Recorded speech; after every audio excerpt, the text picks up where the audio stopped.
Hi, everyone, and welcome to the Free Assange Vigil. My name is Taylor Hudak, and I am joined this evening by my co-hosts, Andrew Smith and Steve Poikinen. And tonight, we have a very special guest joining us, Susie Dawson. Susie is a friend of the Vigils and is a mentor to me and an excellent investigative journalist in her own right and an activist. So we are very excited to have her joining us as a guest this evening. Now, for some stats for you guys, there are 69 days until the start of the second round of Julian Assange's full extradition hearing. Now, this second portion of the hearing will resume on May 18th and is expected to last 3 weeks, and this will be an evidentiary hearing. And also, it is 3,381 days since the start of the illegal and arbitrary detention of the WikiLeaks founder, and 334 days since his trafficking out of the Ecuadorian embassy. And then also following this, we want to touch on Chelsea Manning as well. We did learn from her attorneys. They confirmed that, in fact, Chelsea Manning did attempt suicide, and this is not the first time that this has happened. This is very alarming news to everybody and to all of us, because right now she is basically being held as a political prisoner because she is standing by her principles and choosing not to testify before a grand jury investigating WikiLeaks. So I want to open it up to my co-hosts and our guest. What are our thoughts on this, guys? When we did the birthday vigil for Chelsea back in January, we said out loud, because we had just found out that she's spent 77% of her adult life incarcerated. This is the re-incarceration of Chelsea Manning, where the stated goal, the legal statute says, if they think they can break her, they can keep her locked up and they can keep fining her. The fact that something like that exists, I mean, first of all, it's horrifying, but very recently, Nils Melzer made a statement saying what is happening to Chelsea Manning is torture, is cruel and inhuman. This is the second UN Special Rapporteur on torture to make this statement. The fact of the matter is, Chelsea Manning has been a victim of sustained and prolonged torture for 77% of her adult life. And also, too, I wanted to provide you all with some stats on Chelsea Manning. I misspoke earlier when I was talking about Julian's arbitrary detention. It is day 364 of Chelsea Manning's imprisonment, and she is now up to $255,000 in fines. So this is over $250,000 now. Remember, every single day that she is in prison, she is being fined $1,000 a day. Susie, do you want to weigh in on what we've just learned? Sure, and I might have to go and get a headset, but hi, everybody. It's upsetting. It's deeply upsetting. From my perspective, I feel not only sad for her and sad for everyone around her, but I feel particularly aggrieved that Julian being imprisoned is preventing him from advocating for her. Because as I wrote in my article, Being Julian Assange, Julian was the earliest and fiercest protector and advocate of Chelsea Manning from when she was first arrested in Iraq and then taken to in Kuwait. And so his imprisonment, the imprisonment of Julian Assange, has robbed Chelsea of a very, very high profile and significant voice in support of her. And also a lot of the organizing and activism power that's going into Julian's case at the moment. Also, equally, we need to be directing that power into advocating for Chelsea. And I can only imagine how hopeless she must feel.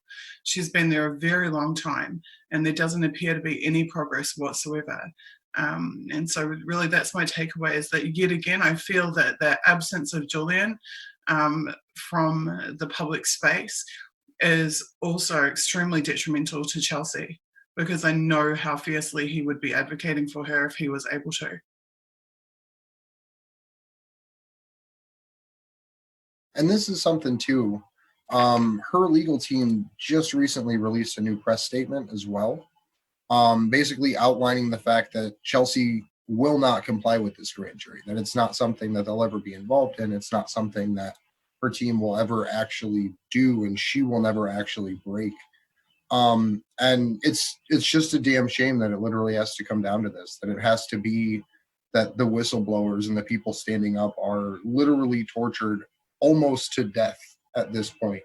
And still there's no large public outcry of support that we've seen yet. And I want to give a shout out to Jimmy Dore and Lee Camp. Jimmy covered this literally like as it was coming in through a super chat.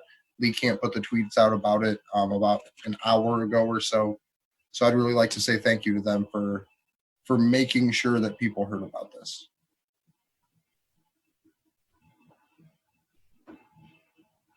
Could you actually, Josh, pull up the recent statements that Chelsea released through her attorneys?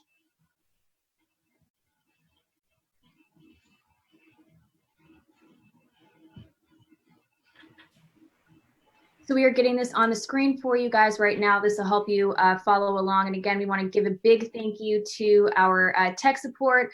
Josh, he is what makes this show look a little bit more polished, and we're really thankful to have him on our team. So a special thanks to Josh.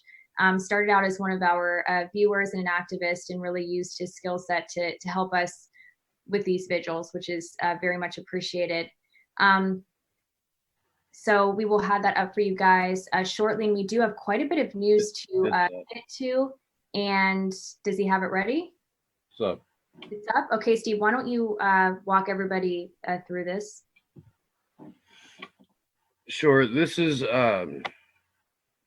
just a couple of days ago.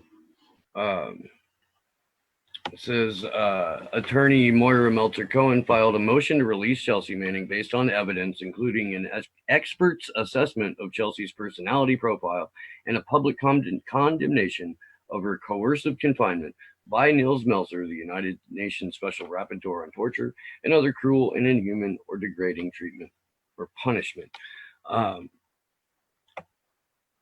Let's get to the statement from Chelsea, which says, my refusal to testify continues, predicated on my longstanding belief that grand juries, as they function in the contemporary era, are often used by federal prosecutors to harass and disrupt political opponents and activists through secrecy, coercion, and jailing without trial. My own current confinement reinforces my belief in their tendency to be abused in practice. I cannot agree to participate in such a process. No matter how much you punish me, I will remain confident in my decision. I have been separated from my loved ones, deprived of sunlight, and could not even attend my mother's funeral. It is easier to endure these hardships now than to cooperate to win back some comfort and live the rest of my life knowing that I acted out of self-interest and not principle.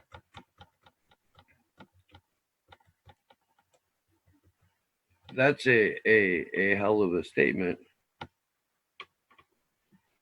And I mean, that's the kind of thing that would, I don't know. That's the kind of thing that should move a nation. Yeah. Like, that's the kind of thing that a leader says. That's not the kind of thing that someone sitting on the sidelines would say out of the side of their mouth in a passing comment. Like, that's something that Mandela says, or Malcolm X, is some historic figure of the type of proportion. And I think Chelsea very much is that for our generation, just as Julian is. But it's also a really stark reminder of the very real price that individuals pay in situations like Chelsea's or Julian's, because it's really easy to think of them as being these larger than life figures and not realizing, hey, they actually have a family, they actually have relationships, they have friendships, they're actually a real person, just like all of us. And the impacts, you know, it's easy like, oh, well, she's in jail, that's really hard, but there's so many intricate strands to that situation, and she's being deeply impacted in so many ways. I mean, imagine not being able to attend your own mother's funeral. And that's the situation that many in exile, it's hard for me to talk about this because I feel this quite personally. When you are in the exile, when you do not have access to your friends and family, when you cannot be there for them, there is tremendous guilt and tremendous shame as well.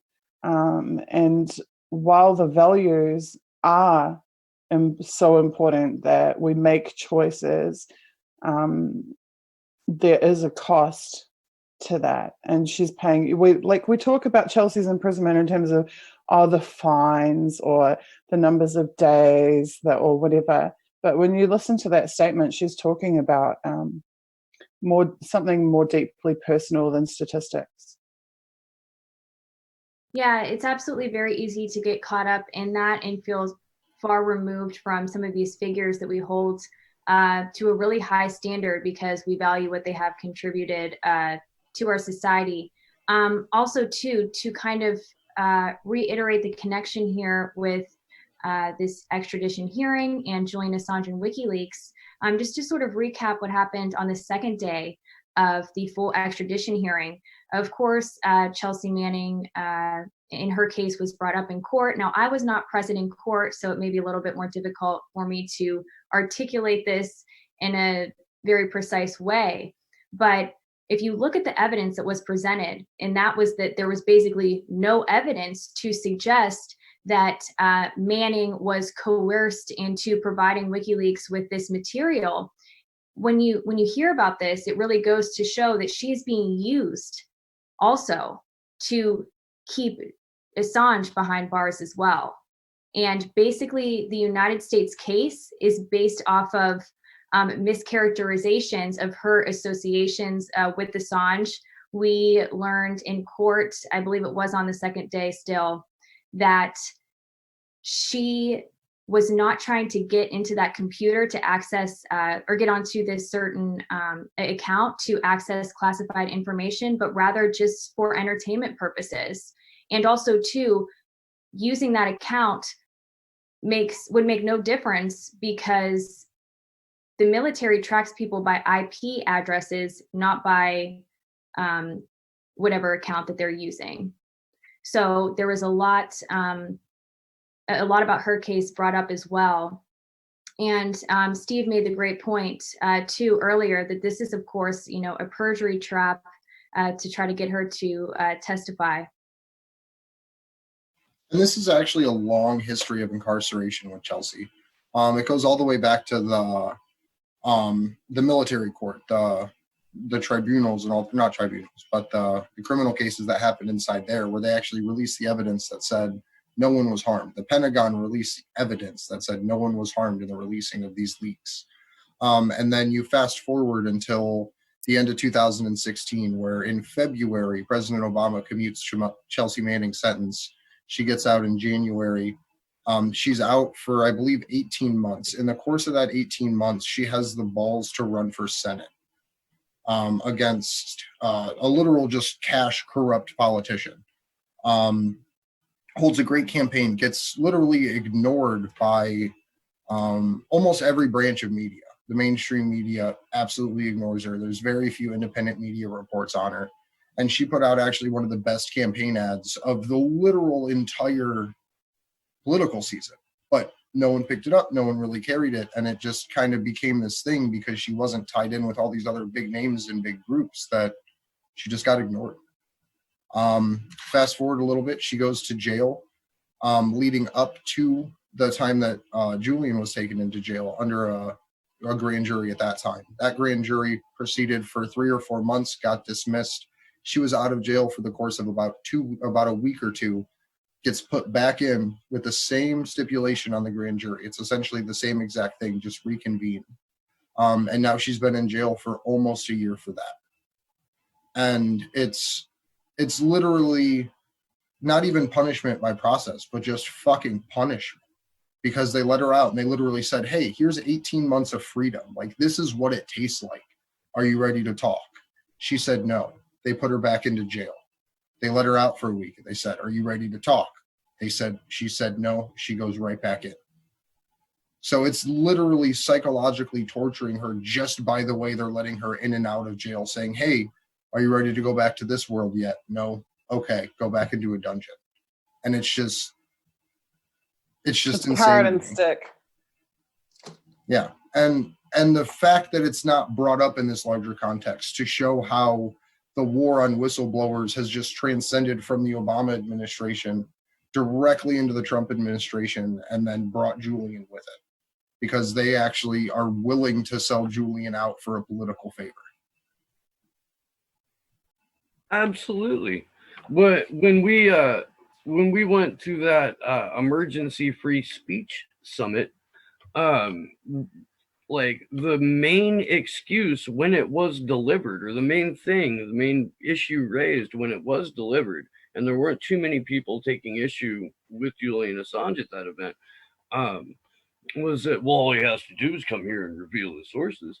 And you, Andrew, were like, that's like basic journalistic ethics. You know, like, and I don't know, it's incredible to me that people would just be so comfortable to suggest that, to like violate rule number 1. Well, it's the talking point. It's the literal talking point that they're given.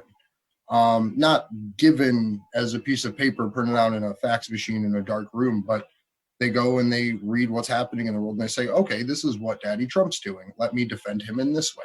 Instead of saying, hey, this is what the fuck I believe. I'm not going to bow down to what you're trying to play in the background. Like, we're here to make this change and make this difference, regardless of who is in power. Democrat, Republican, doesn't matter. Because at the end of the day, they're attacking all of us directly by removing our foundational rights to have the ability to disagree and communicate that to each other. Now, on the note of whistleblowers, if we'd like to move forward to our next article we wanted to discuss, it is related. This was by Aaron Mate, and it was published in Consortium News, titled "Whistleblowers Confront OPCW Leadership's Attacks and Cover Up in Duma." So Josh, if you could pull that up for us, and Steve or Andrew, if you'd like to kind of walk everybody through what this is all about, as Josh is getting that on the screen. Yeah, as he's pulling it up, I'll just take it from the top. 2 whistleblowing inspectors at the center of the Organization for the Proliferation of Chemical Weapons cover-up scandal are demanding that their suppressed findings get a fair, transparent, and scientific hearing. In formal letters to the OPCW Director General, 2 veteran officials who refuted the OPCW leadership's effort to impugn their credibility. Why would a pair of 2 inspection leader teams, both with impeccable records, suddenly go rogue, wrote one whistleblower in his letter? Why would we risk so much? The other asked, answering. Something had gone wrong inside the OPCW. Both inspectors were part of a team that deployed to Syria to investigate allegations of chemical weapon attacks in eastern Damascus suburb of Duma in April 2018.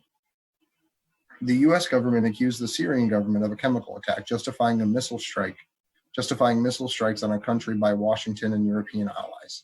But the inspectors in Duma found evidence that raised serious doubts that a chemical attack ever occurred, and which pointed out instead to staging of an incident by anti-Assad extremists. Their findings were suppressed by the OPCW leaders, who rewrote their initial report and then concluded the investigators from the ensuing process.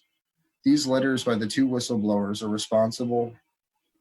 response to the recent OPCW inquiry that dismissed them as rogue actors who could not accept that their views were not backed by evidence, and which baselessly accused him of deliberately and preeminently breaches of confidentiality.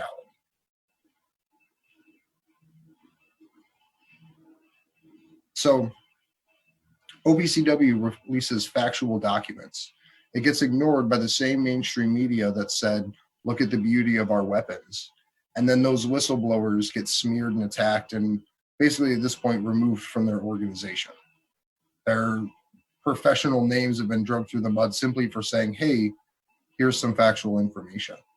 So I want to say thank you to these OPCW whistleblowers. I want to say thank you to the people that are out there releasing this information at the very real cost to themselves. Because people need to do this, and there are support systems around the world to help these people and to help keep this going.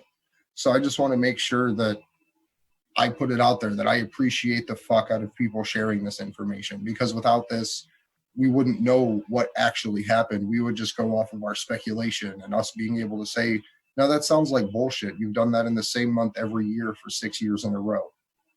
So thank you. Right, and the Courage Foundation is an organization that really helps whistleblowers and political dissidents. I've attended their events. Steve was at the one in San Francisco as well. So great organization to help those who have really the courage to reveal this information. It is very difficult. This is, of course, by design, why it is so difficult to do this, and why there are so many incentives not to do so. That is absolutely true. And there also are incentives and for people to not cover it in the media. For one example, Tariq Haddad, who I worked with in London quite closely. I mean, he resigned from Newsweek as a result of not being able to even write about this. So it's really across the board here. And Steve, do you want to weigh in on this as well? Oh, sure.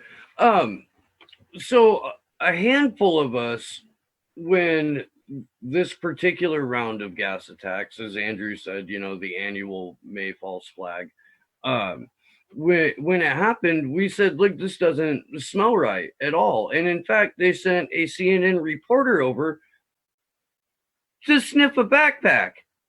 Like it was comically false.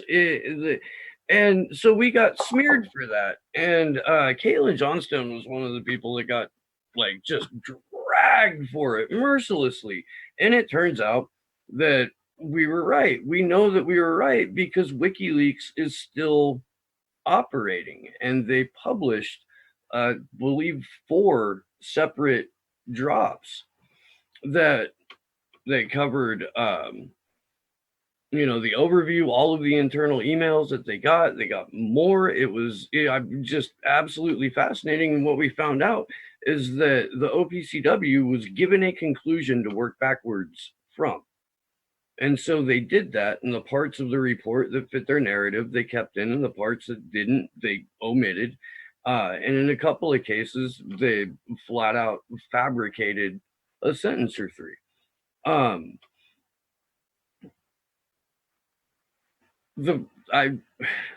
as Andrew said, I'm really glad that these people are coming forward. I'm really glad that they're raising an issue with this. It calls into question the OPCW in general and the kind of material they've been releasing over the years. If they're this susceptible to political pressure from a state actor, how have they not been in the past? What kind of credibility do they have going forward? Anyone? I think it's pretty clear that not only are they susceptible to the influence of state actors, they're actually a part of the establishment. They're established by state actors. They're funded by state actors. And that's why they're so easily influenced by state actors. You're absolutely right that WikiLeaks has played a critical role in exposing the corruption there. And thanks to the bravery of the whistleblowers involved. But it just brings me back yet again to my concern that whistleblowers, journalists, at-risk people worldwide right now are largely bereft of the advocacy and the support of Julian Assange that they would otherwise be receiving. This is to me, one of the most despicable aspects of the forced containment, the illegal detention, the arbitrary detention of Julian Assange, is that he had a long track record of intervening in the situations of at-risk whistleblowers and journalists and publishers worldwide. And he now is unable to perform that advocacy. And that means this isn't just about his life, but it's about the lives of everybody who would have benefited from his advocacy. And Chelsea Manning, again, first and foremost. And the big thing, too, to remember is this isn't the first international body that WikiLeaks has exposed. It goes all the way back to the Intergovernmental Panel on Climate Change and how they were trying to distort the climate debate by literally releasing just forged numbers. And WikiLeaks stepped in and said, hey, no, like, this isn't right. Here is the actual information showing how these guys were trying to politicize the climate debate and basically presented to the world how this institution is fraud. And then fast forward 6-8 years, we now have everyone screaming from the rooftops that the world's going to end in 2030 from climate change. And it's released by the same governmental body that got debunked. And then real issues like fish rot that they expose that show how populations of animals are literally just capitalized out of existence because it can make someone a buck and have a centralized controlled resource in an area.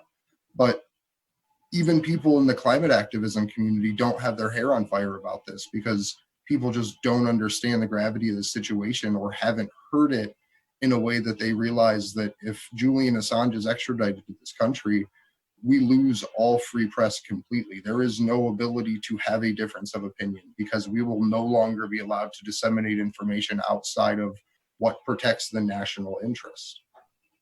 Climate change and WikiLeaks is a really interesting discussion, actually, because WikiLeaks have been accused of being on both sides of that issue.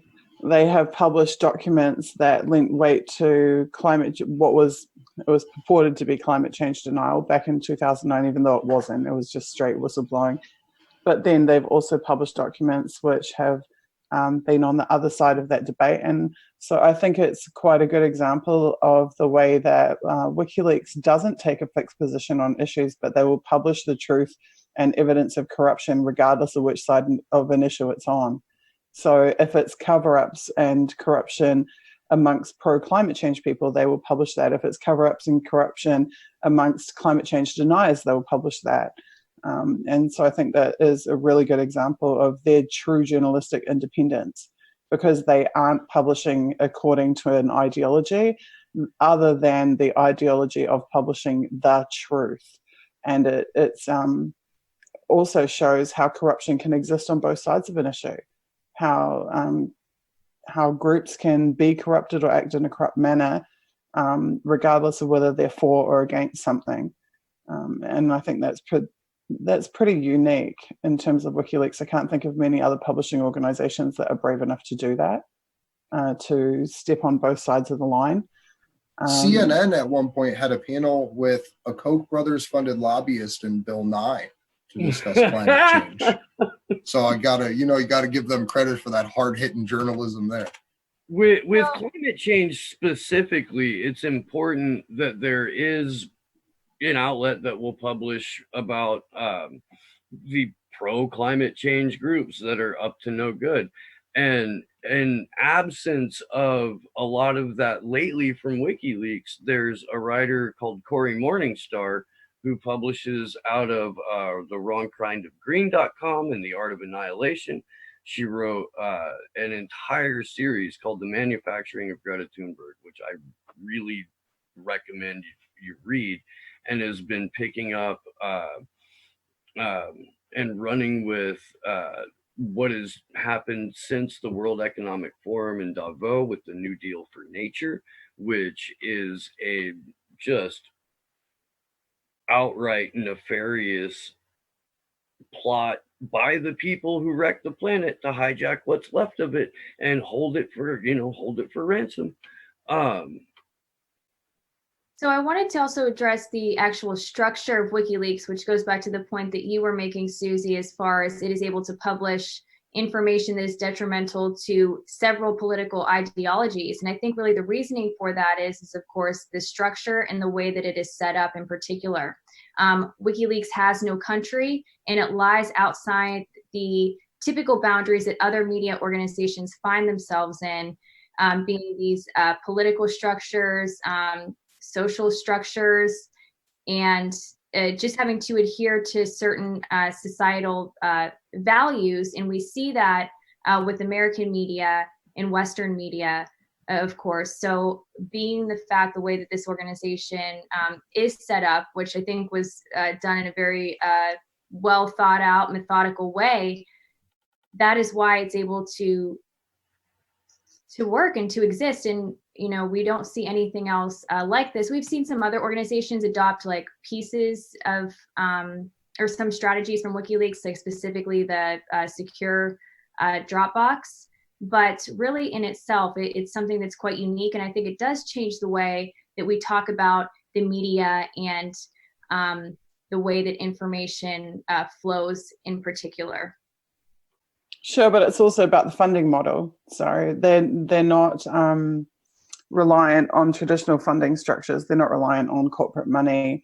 They don't have sponsors that they have to appease. They are funded by their readership. And they're also pretty pioneering in that way as well, because that tracks back to 2007 plus. And we think like how prevalent it is now for there to be independent media that are reader funded or viewer funded.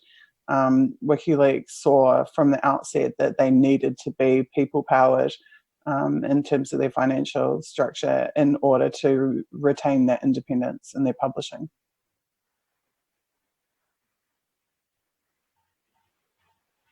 Sorry, I was responding to something in the YouTube chat. I just want to say, like, to the people who are watching the show and in the chat right now, both on Action for Assange and on my channel, you guys are awesome.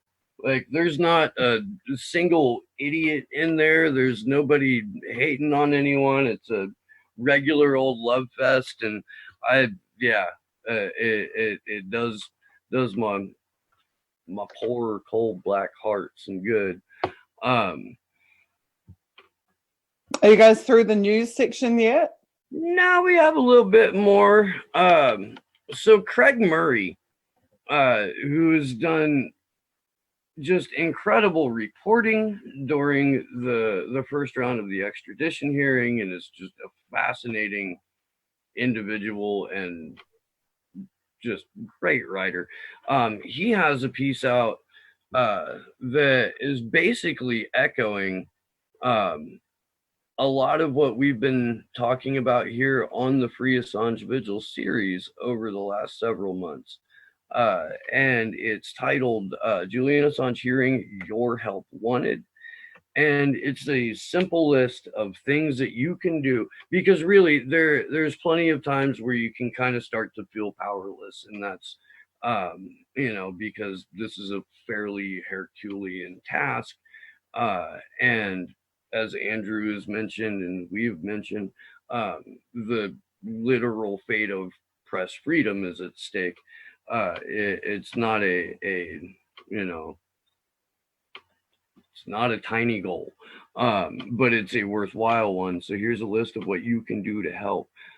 Put May 18th firmly in your diary or on your calendar on your phone. Check Action for Assange every day, because we'll be telling you how many days are left until May 18th. Turn up on May 18th and join the protests there all day. Show the world that this is a political trial, and we know it. Woolwich Crown Court is walking distance from Plumstead Railway Station in southeast London. If you feel able to do so, bring your tent and join the Free Assange Village that sets up on the grass banks around the court.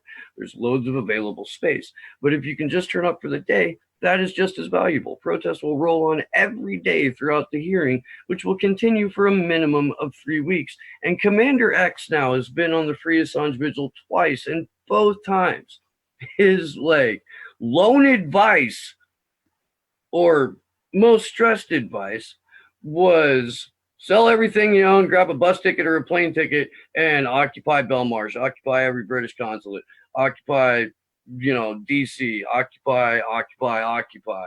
And honestly, if there is a cause that was kindred in spirit in terms of absolute necessity, it is definitely Occupy. So I co-sign that. Make all the noise you can at the protest. The prosecution is anxious to portray this as an ordinary criminal case. Make sure the world and the judge know it's not. There was an attempt by the judge to deflect the communication problems caused by Julian being locked inside a bulletproof glass cage and blame the distant noise of protesters for that instead. Do not be deflected by this errant nonsense. Make all the noise you can. Write your elected representatives. Julian Assange put out a tweet, I think it was either early this morning or late last night for me, that basically like automated emailing your elected officials does very little good. It pisses them off.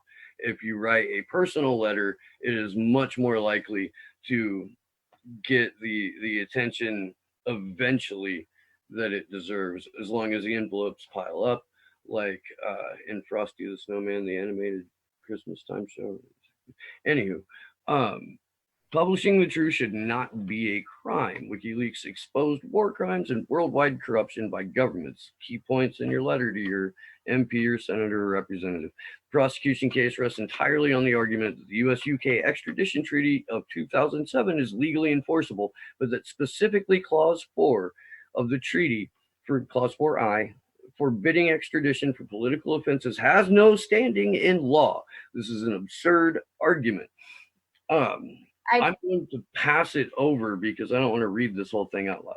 Yeah, I spoke with Alexander Mercouris, a former attorney and editor-in-chief of the Duran, where he explains this very confusing concept that was brought up during the extradition hearings. And basically what was being argued in court was this debate between international law versus domestic law. And so the defense is arguing that under the US-UK extradition treaty, it does include a provision that prevents someone from being extradited from the UK to the US for a political offense. However, the Crown, which is the prosecution, but I guess the more appropriate term is the Crown, is arguing that because the UK Extradition Act does not include this provision for unknown reasons, that defense does not stand in court. Now, I was talking to, like I said, Alexander Mercouris. I encourage everybody to watch that interview because it's really important to hear about these things from a legal expert. And he told me very plainly that when an argument is this complex and you have this many people who are very confused about what the Crown is claiming here, it really shows the weakness of the argument. And he provided some historic examples of this as well. It's a pretty complex thing that they will continue to go over in court in May. But yes, I would like to briefly go over some of the things that happened while I was in London and what took place in court and some of the things that I witnessed, but we'll hold that off till later in the show. Andrew or Susie, if you want to pick back up. Yeah, I believe it was, and correct me if I'm wrong, but Lori Love's case actually set a really foundational precedent for not extraditing based on political purposes. Correct me if I'm wrong there, but I think that was like the core on how he actually was able to not be extradited to the US, is that what he had done would be considered a political offense. Am I incorrect there? Can you repeat that? That Lori Love's case actually set some legal precedent that says and shows how the extradition process was a political offense. I think that was part of the way that he managed to stay inside of the United Kingdom. I'm not aware of that aspect. I don't recall anything about it being political in nature. I recall that Laurie argued on medical grounds.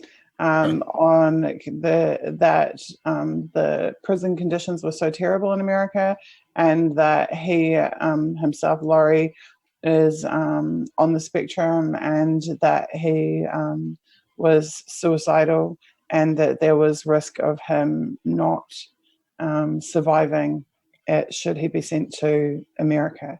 I think Laurie's case was significant. It should be noted that he won on appeal. He didn't win in the initial hearings.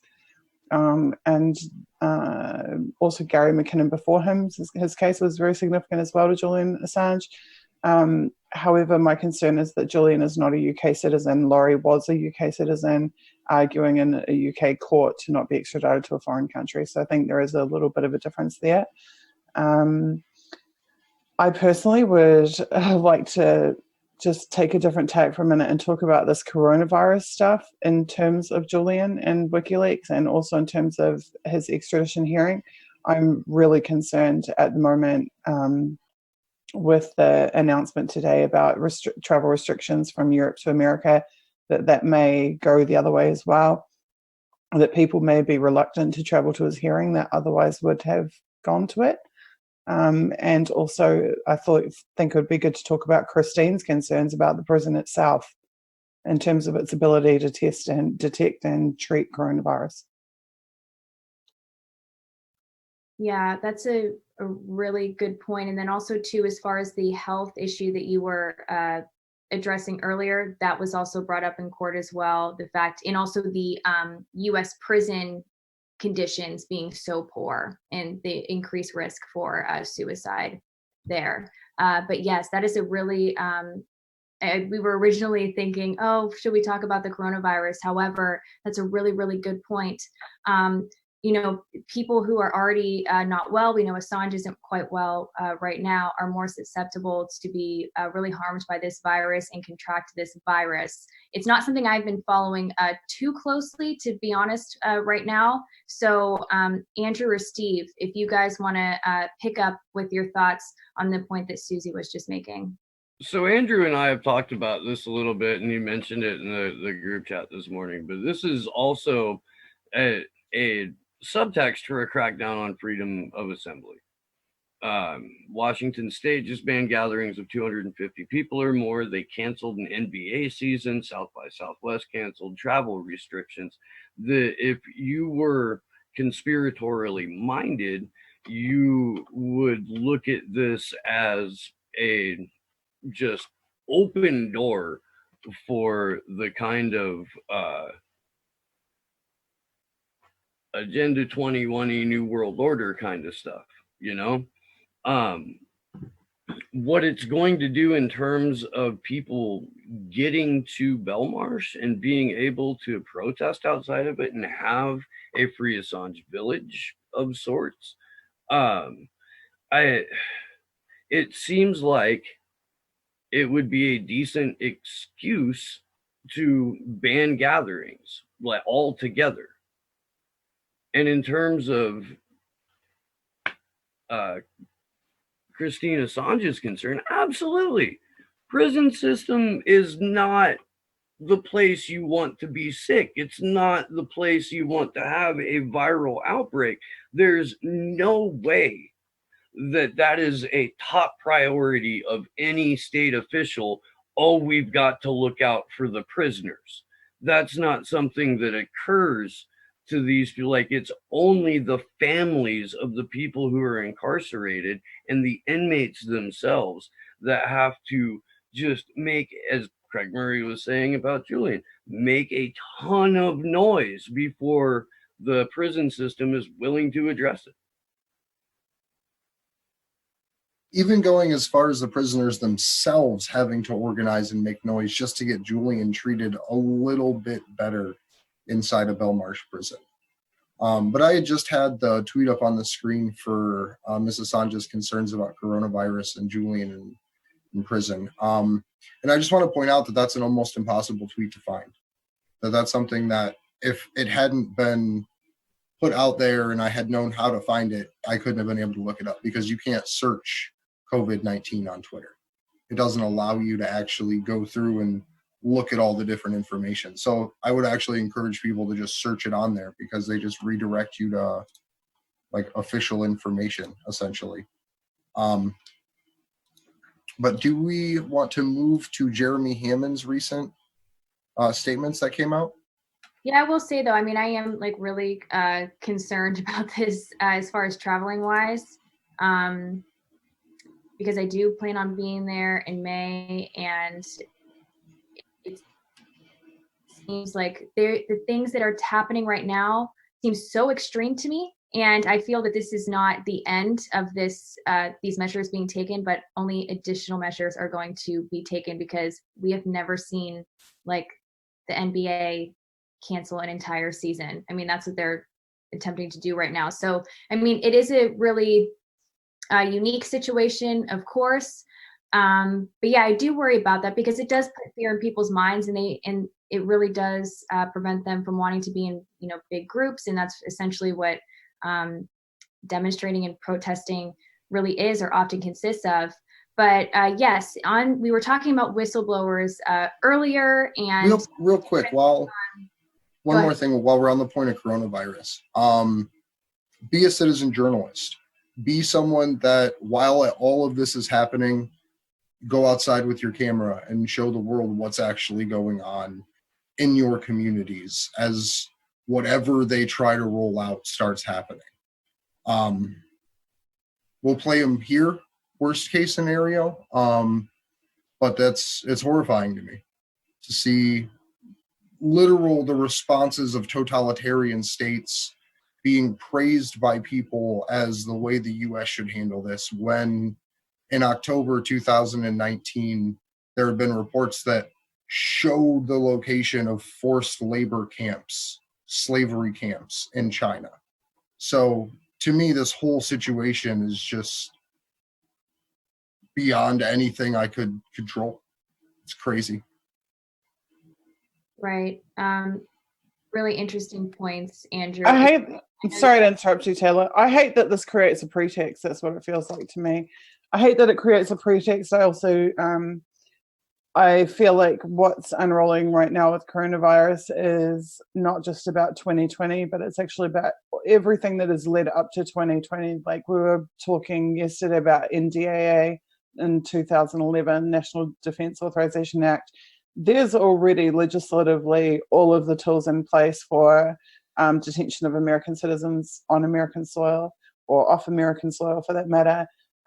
There's this like at least decade-long, really war on terror, so it'd go almost 2 decade-long history of the establishment of a legal framework and a military framework and a domestic policing framework to really like impose martial law across the US. And I don't want to fearmonger either, but when you see like an entire country shut down today, Denmark, or you see Italy now talking about not being able to treat elderly patients at all across the board, or you see the NBA cancelling its season. I mean, the powers that be don't pour billions of dollars of profits down the drain for nothing. They do that because they have information. And I feel that, and obviously what information they pass on to us isn't necessarily the information that they themselves have. I heard a term today that scared the shit out of me. It was like virus surveillance. Like they've taken already, and I had actually wondered just to myself if this was going to happen, but they've already taken the security and surveillance industry and applied it to the healthcare industry and now specifically to this virus. And that tells me that somebody is going to make a lot of money out of this. Like ma and pa shops on the street might lose money, and maybe the NBA will lose money, but somebody's going to make money out of this because they have to police this. And they are already, I can see already the seeds that they're approaching this from a military perspective, from a policing perspective. And that's extremely concerning to me, because step 1 might be tell people to self-isolate. Step 2 might be impose martial law and force people to be isolated. Step 3 is to impose those police and military measures, because they will have to have a punishment framework. So it will be, if you violate this rule, then this is your punishment, and who's going to inflict that punishment? It's going to be the security state. So the fact that the security state is already honing in on coronavirus as a growth opportunity scares the shit out of me. The other thing that's concerning to me is that while it's great that in theory the US are pulling out of Afghanistan, in theory they've backed off a bit in Syria, in theory they haven't got involved in any new wars, though God knows what they've been doing in all these African countries and everywhere else, where the war industry loses opportunities, it will make new ones. And I feel like this whole like epidemic surveillance, virus surveillance like concept is them edging for new business. And I think that will have real world impacts even beyond the health impacts of coronavirus. Without a doubt. That's why you've got scumbags like Rick Santinelli saying, oh, will this thing just go ahead and kill off 2% of the population already so the market can stabilize? On freaking television. Like, that's the thing that a guy said. And he's not even, Jason Burmis has made this point. He's not even like a really rich guy. He's a rich guy. He's probably worth, in between like 5 to 15 mil or something like that. But if he thinks that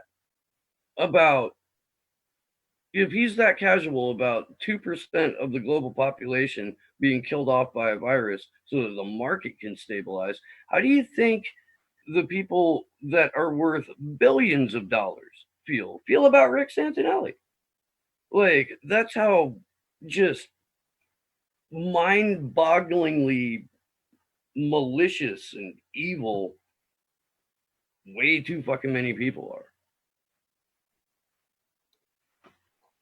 Yeah, and also whenever there's some major catalyzing global media event such as coronavirus, you wonder about everything that falls through the cracks. And I'm very concerned about the May hearings for Julian Assange, that they will fall through the cracks. That this they already. Sorry, I was just going to say they've already started to fall through the cracks, because where mainstream media failed, independent media didn't pick up and scream and start running with this, where it's taken an actual like grassroots effort to get a lot of the YouTube population to even run videos about it. Like, print media has been freaking amazing in the independent world, and some YouTubers have done well, but I would really like to put out a call to action to not let this issue disappear behind everything else to all of these other people. Susie, why don't you finish up your point? Yeah, my concern is it'll be a pretext to prevent people traveling. It'll be a pretext to prevent people gathering in numbers outside Belmarsh. It may be a deterrent even for the journalists going in and covering the case. I mean, will journalists want to be in that little press gallery box that they were stuck in where they could barely hear anything anyway?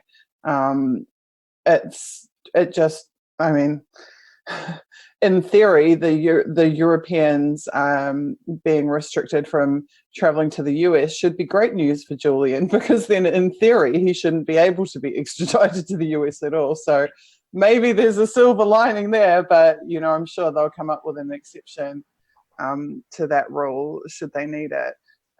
But all signs, I mean, I like hate to say it because I'm actually an optimist by nature, but all signs like paint to really concerning picture, and one that makes it more difficult than ever before actually to be able to concertedly advocate for Julian. And that's coming at a time at which there has been the most cohesive, strong global campaign of support for Julian. I mean, really things have been in a better shape in terms of the global activism movement to advocate for Julian than at any time in the last 10 years that I've seen. Our friend Mohammed Almazi just tweeted out, or just wrote an article for I believe Sputnik, about 168 more doctors came forward with another letter And like these numbers are growing. The professional classes just now in the last couple of like really weeks, but 6-7 weeks, really started to come on board with this. And when the professional class decides to back something, that's when there's actual like financial pressure that can be put on elected officials, when there's financial pressure that can be put on companies, when there is more mainstream media exposure to it, which does reach a much larger audience. Like, as much as it sucks to say it, there are still a lot of people that watch cable news and think it's news. And without, like the audience of the show that John McCain's daughter's on to come on board. Like, I thought it was awesome that Pam Anderson went on The View. I thought it was awesome that she got to like squash John McCain's daughter for a minute. Like, that was fantastic to me. But we need more of that. And this puts a major cramp in that. Sure. The implications and all of the pretext that this could be used for, better than most of the entire global population what like rogue spy agencies that control governments do when they want to target somebody. If that's the kind of thing that makes them, if they have the power to shut down the globe, they have the power to put your city in quarantine, if they have the power to put you in quarantine, and they alone hold the cure, what's humanity do? Do you go and take it and then distribute it freely among the populace? Or do you be good little citizens, keep your head down, not notice everything that's going on? That's where we're going to be at if this escalates. So in an article that I wrote a couple of years ago, I referenced a video that had been published by The Intercept, which was a video made by the US Army, and they were saying that the conflict zones of the future are the urban cities of the West. And they were showing US military soldiers providing domestic US policing services in major metropolitan cities. And the fact that they were seeing years ago that they would be playing that kind of role is a big part of what concerns me here, because I feel that the legislation is in place for them to do these types of things already. I think that the whole beef up of ICE and the immigration raids and the control and everything, to me, that looks like a big practice run as well. When they started putting up those roadblocks in US cities, miles and miles away from the borders, and just randomly stopping whoever they want to stop, shaking down whoever they want to shake down, raiding whoever's houses they want to, just on tip-offs or because someone said so or someone decided they wanted to. Like, all of these are steps towards like pretty much nationwide martial law. We saw martial law, I think in 4 states of America, there was martial law around Black Lives Matters, etc. So there's already precedent for this. This isn't like theorizing about what could happen, it's what's already happened. The NDAA was already passed. There's already enhanced powers for immigration agents. I mean, think about everything that immigration agents, all the beefing up of them, all the extra money, all the extra equipment, the laws that have been passed in support of them.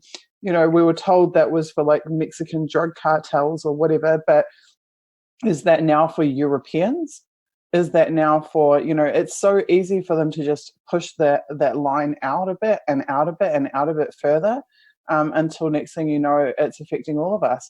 How long is it before someone going from Kentucky to Louisiana is stopped by border control, rather than someone coming from Mexico into the US? Like, how long is it before they control the movements of everybody? And I mean, like, this sounds like it's extreme and draconian, but when you put yourself in the mindset of the security state, everything I'm talking about just sounds like ka-ching. That's what it sounds like. Ka-ching. It sounds like, oh my God, like, because the more that they expand the pool of targets, the more money they make. The more the security state grows and expands, the more money they make, the more profit they make. And the more power that they wield, and the less ability that the citizenry has to meaningfully oppose it or to meaningfully dissent. Right. And Susie, I know you're very knowledgeable on this, and you have written extensively on surveillance state and the intelligence agencies. And I want to get to your case once we wrap up our news section of the evening. I think we're about done here, but I do want to get to your case and then talk about London and looking ahead. We do have a super chat from Carl Knight. Thank you, Carl. He is asking, honest question, how can a US president pardon an Australian citizen who skipped bail in the UK? Doesn't the UK have the authority to pardon Assange until he's extradited to the US? No, a pardon would have to come from the governmental body that has charged him, which is the United States.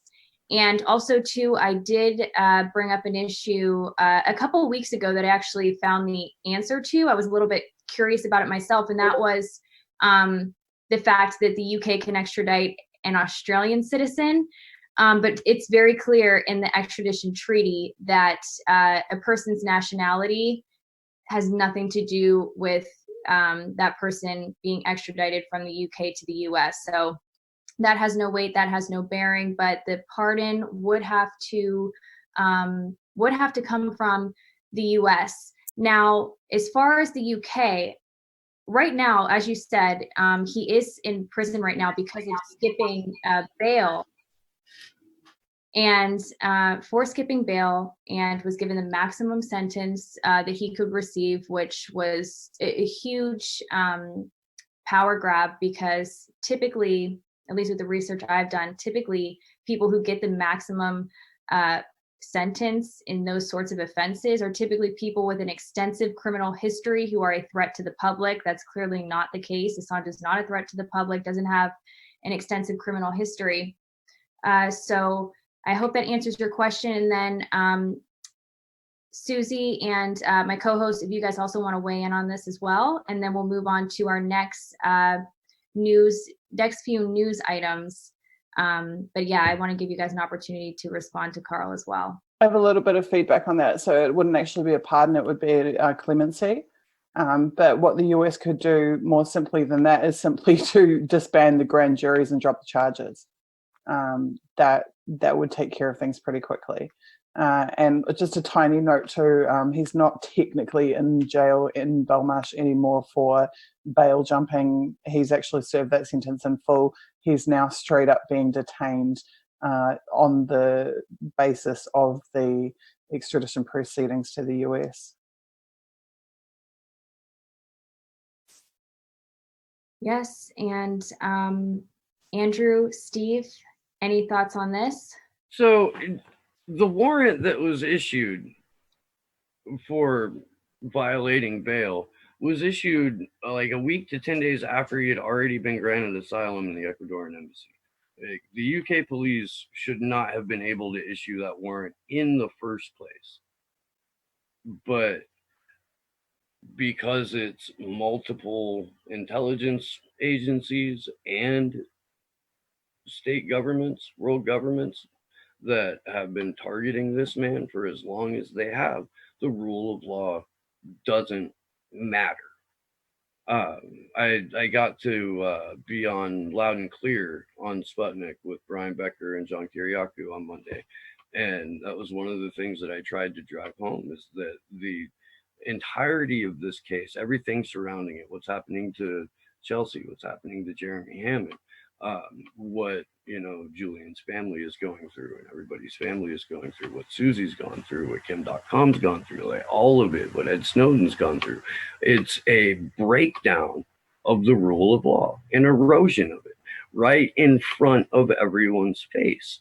And the reaction ought to be, an irrelevant action for Assange, because we wouldn't need to be doing these vigils every week, we would all already be out in the street screaming our heads off.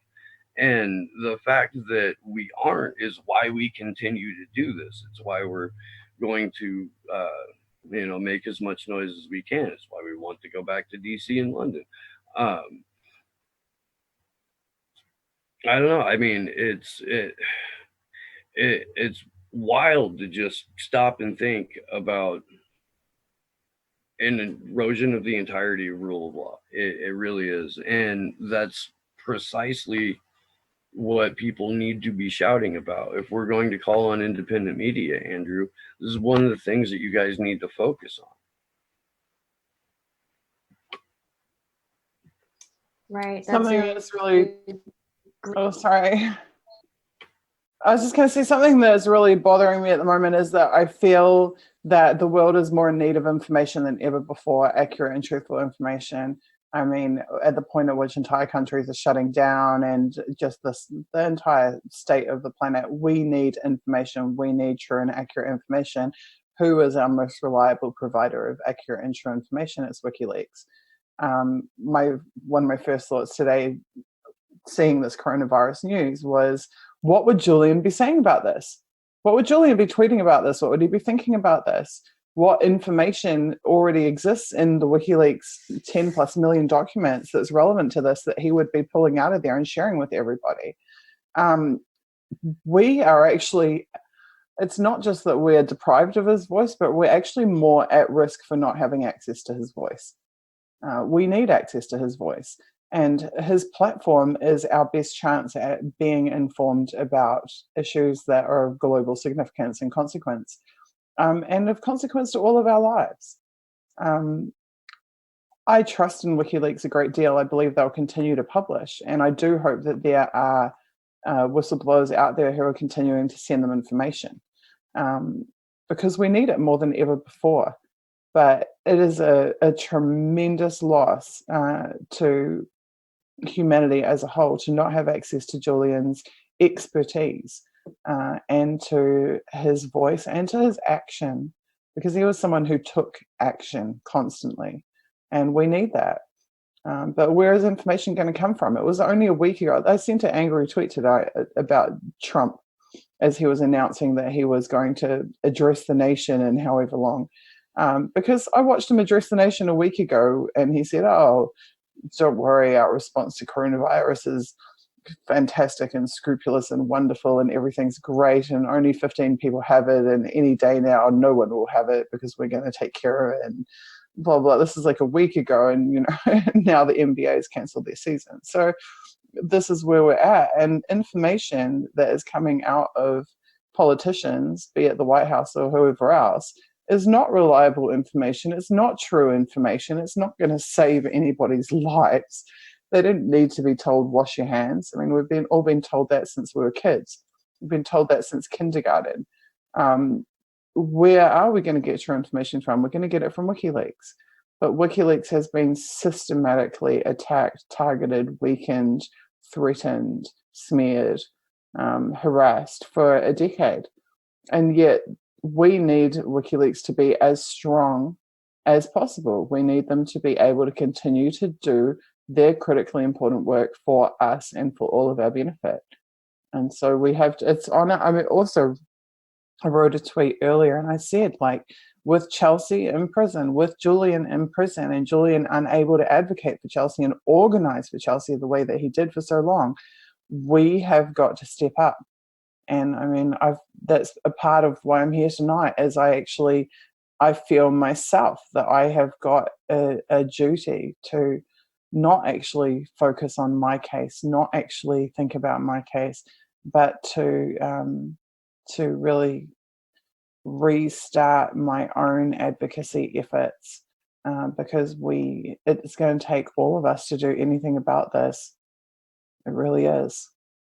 Right. And just very, very quickly and briefly, we have to touch on one other news item. And then, Susie, we're going to get into your situation, your work as well, and the contributions that you have made to our society and how you've educated so many of us on the abuses of power, especially within the intelligence agencies. So Josh, if you could please pull up that tweet.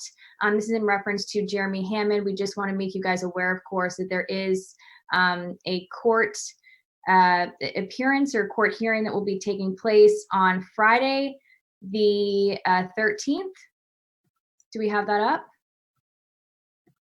Okay, yeah, so we just wanted to make note of this. We have talked about Jeremy Hammond before. It's always important to continuously shed light on these cases and to keep that information in the public sphere. Quickly, Andrew and Steve, any thoughts on this situation before we move on? I mean, the hope is to get as many people as possible as we can there. I think one of our team, one of the Action for Assange members, actually reached out to Ian to see if he could get any support there for him. We have a couple friends that we have that I'm sure will turn out from organizations like Code Pink, Veterans for Peace, multiple other ones, Popular Resistance, I'm sure. But I would really like everybody just to think about who they know that's in that area that can go out there. As far as reporters that I know that do independent journalism on the ground, Tim Black as well as Jamal Thomas live right in that area. I would love to see them out there being the media that we need them to be right now because of their proximity to this situation. Yeah, that's a great point, Andrew. Always really driving home the importance of independent media taking a stance and really showing up for these causes and talking about it, even though it may not, there really may not be many incentives to do so as far as monetarily, but it's important that this is discussed, and we know it's not going to be discussed elsewhere, so it's important that independent media does touch on that. So moving ahead, we are joined, of course, we have been joined by a really special guest this evening, Susie Dawson, who is a mentor of mine, and I want to make sure that we also highlight her situation and that we talk about what's going on with her, because it is all tied into many of the themes that we discuss on this vigil. I am the spokesperson for Susie's campaigns, namely Protect Susie. So if one of my co-hosts could put in the chat a link to the website, protectsusie.com. This has a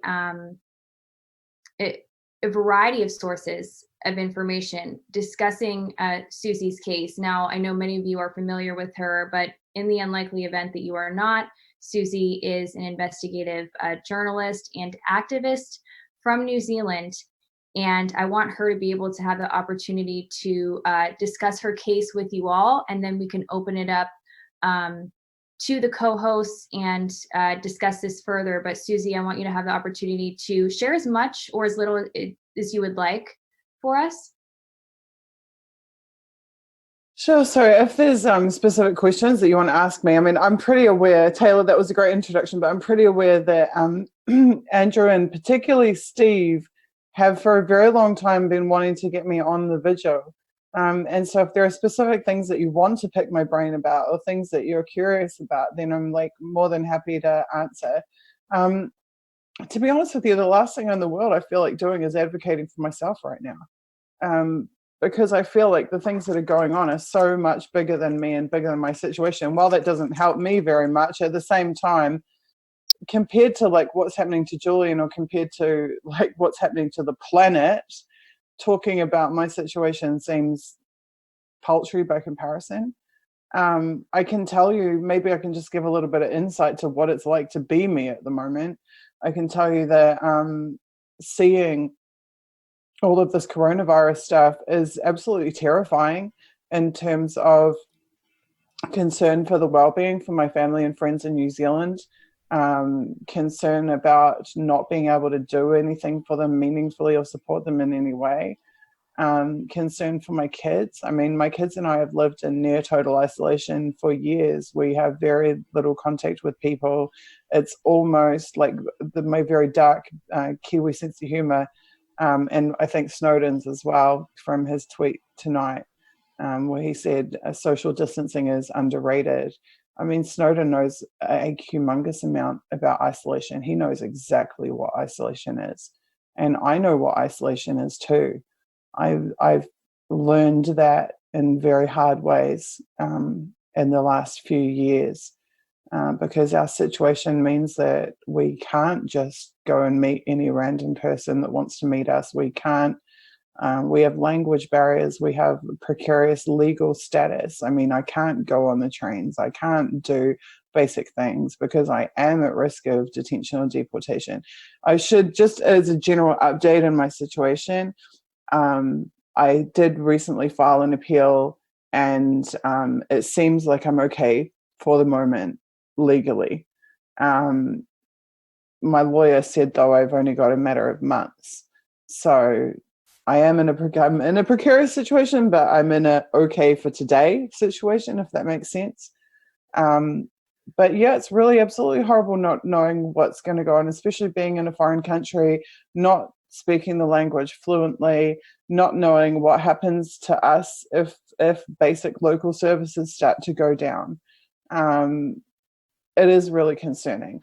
What happens with the exchange rates? You know, what happens if I can't access at all money or resources? How do I take care of 2 kids? How do I do anything? I mean, I can't travel even if I want to. I can't leave the city even if I want to. You can't work either, right? I can't work. I cannot work. I cannot enroll my kids in school. I cannot, there's a very long list of things that I can't do, but I'm not in Belmarsh. And I mean, this is very real to me, is that I'm not in Belmarsh prison. I'm not there. I remember people used to ask Julian about his situation, and he used to say, I'm not in Iraq. I'm not in Syria. A bomb's not dropping on my house tonight. He saw that there were millions of people in the world who were in a worse physical situation than he was, and he felt that keenly. I feel the same. I feel like I'm not in Belmarsh prison right now. I'm not being tortured right now. I am actually, despite being really isolated and in a really precarious situation, I'm still safer than I was in New Zealand. No one's trying to drive me off a cliff today. No one's tampering with my vehicle today. No one's physically trying to harm me the way that I had people trying to physically harm me in New Zealand. And if anybody doubts that was occurring to me, you can go and look at my YouTube channel, and you'll see that people who knew me and worked with me in independent media in New Zealand have been coming forward and shooting video interviews about what they themselves saw and experienced in the targeting of me. The most recent one to step forward was actually in a vehicle with me when we were being boxed in by they appeared to be like undercover police, like late model V8 Holden Commodores boxing us in front and tail on a cliff as we were going up it. So this is not just me saying that this happened. This is the people around me also who witnessed it have been speaking publicly about that. So I feel, so it's a balancing. It's the yin and yang. It's like on one side, my situation's terrifying. On the other side, I'm really freaking grateful. I'm really grateful that it's not worse. So yes, I do need support at the moment more than anything. I just need to be able to pay my rent. I'm going through, every month is like being on a mouse wheel for me. I have just like basic cost of living that I've got to be able to meet. But beyond that, I don't feel like my situation is more important than other things that I'm seeing going on right now. And that actually makes me more reluctant to be advocating for myself, and more feeling the urge and motivation that I need to be advocating for those who are in worse situations than me. So guys, you did hear that Susie is unable to work in Russia right now. This situation is very serious. I know, Susie, you've always been so gracious in saying, well, I'm not in Belmarsh and it's not this bad, but I want to speak on behalf of you and tell you guys, please help her out if you can. Please, any amount of donations is is helpful. So if you go to protectsusie.com/donate, I believe you can donate there. Susie is somebody whose work has been of such high value to so many people. And I want to make note of that as well. And you took it upon yourself when it was a very easy, probably not to do so, but you noticed that during the Occupy movement, while you were still in New Zealand, which you were very much involved in, that the corporate media was not covering it how they should, or to the extent that they should. And so you took it upon yourself to really bring it to light and to address what was happening, and you wanted people to see these movements. And you became a journalist almost on accident. And despite the targeting that you have experienced, you still persevered and continued on with this work, which is something that is so admirable. I feel like so many people would have very easily just shut down and would have gone on with their lives and would have quit doing this very meaningful work. But Susie chose not to do that. She chose to continue working basically on behalf of the people, really. So I want to make that clear. Again, guys, if you can help, please go to protectsusie.com/donate. And Susie, if you want to provide any more information on your background, your journalism, your activism, please do so. I know that my co-hosts probably have quite a few questions for you, but I want to give you the opportunity to add anything else that you would like to, and then Andrew and Steve, you could take it from there.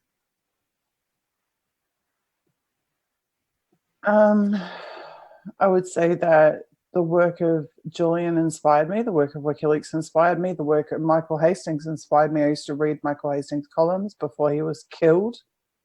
Many people inspired me. Chris Hedges inspired me. In terms of why I didn't stop or give up, I felt like if I did, that I would actually be enabling and encouraging the people who were doing it to me, who were targeting me. I felt like if I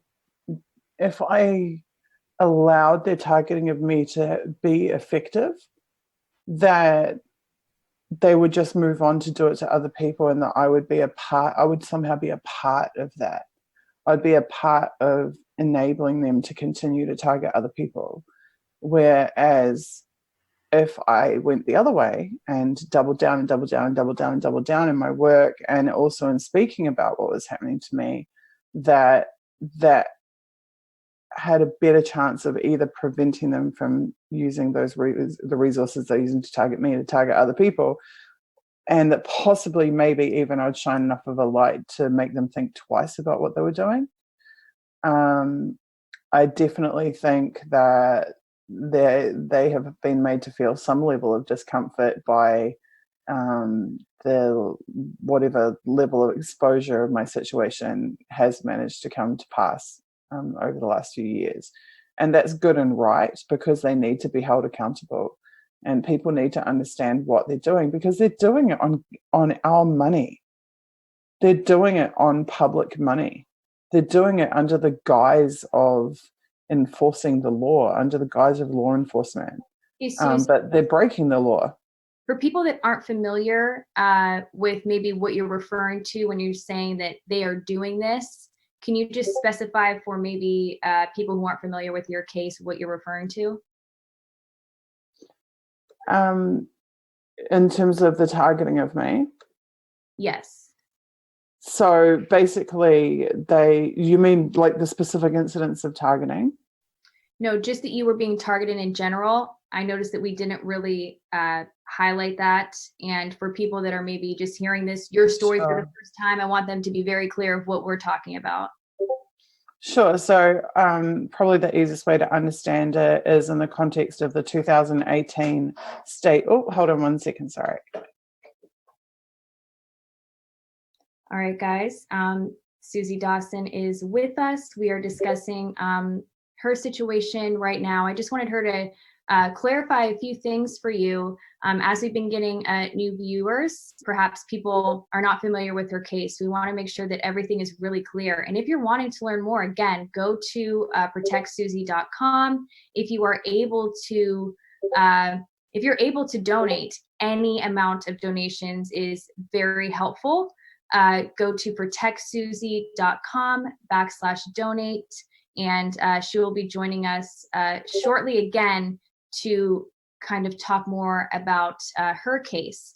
But just to kind of tell you all what I know of working with Susie is, I really mean this. She is an extraordinary person, a very caring person, and really has been a mentor to me. And I'm very grateful for that. And I'm extremely lucky for that. And I am not the only one who she has really had a profound impact on their lives. I am just one of many people who can speak to this, but I think it's really important that I do talk about that, because despite her situation being so poor, and despite the fact that her situation is very up in the air, again, like she was saying earlier, she doesn't know what's going to happen months from now.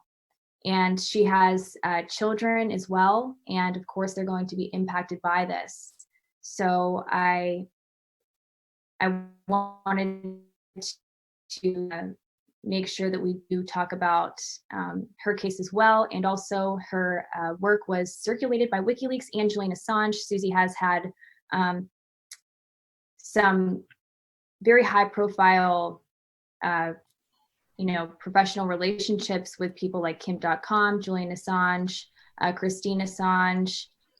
And if you do go to the website protectsusie.com, you will see that there are signed letters of testimony from CIA torture whistleblower John Kiriakou, as well as Christine Assange, the mother of Julian Assange, and Kim.com as well, an internet entrepreneur. And I think it's important to go to that website. She'll be joining us shortly, like I said. So maybe if we can quickly go through some of the super chats as we're waiting for her to return. Andrew and Steve, if you want to pick that up.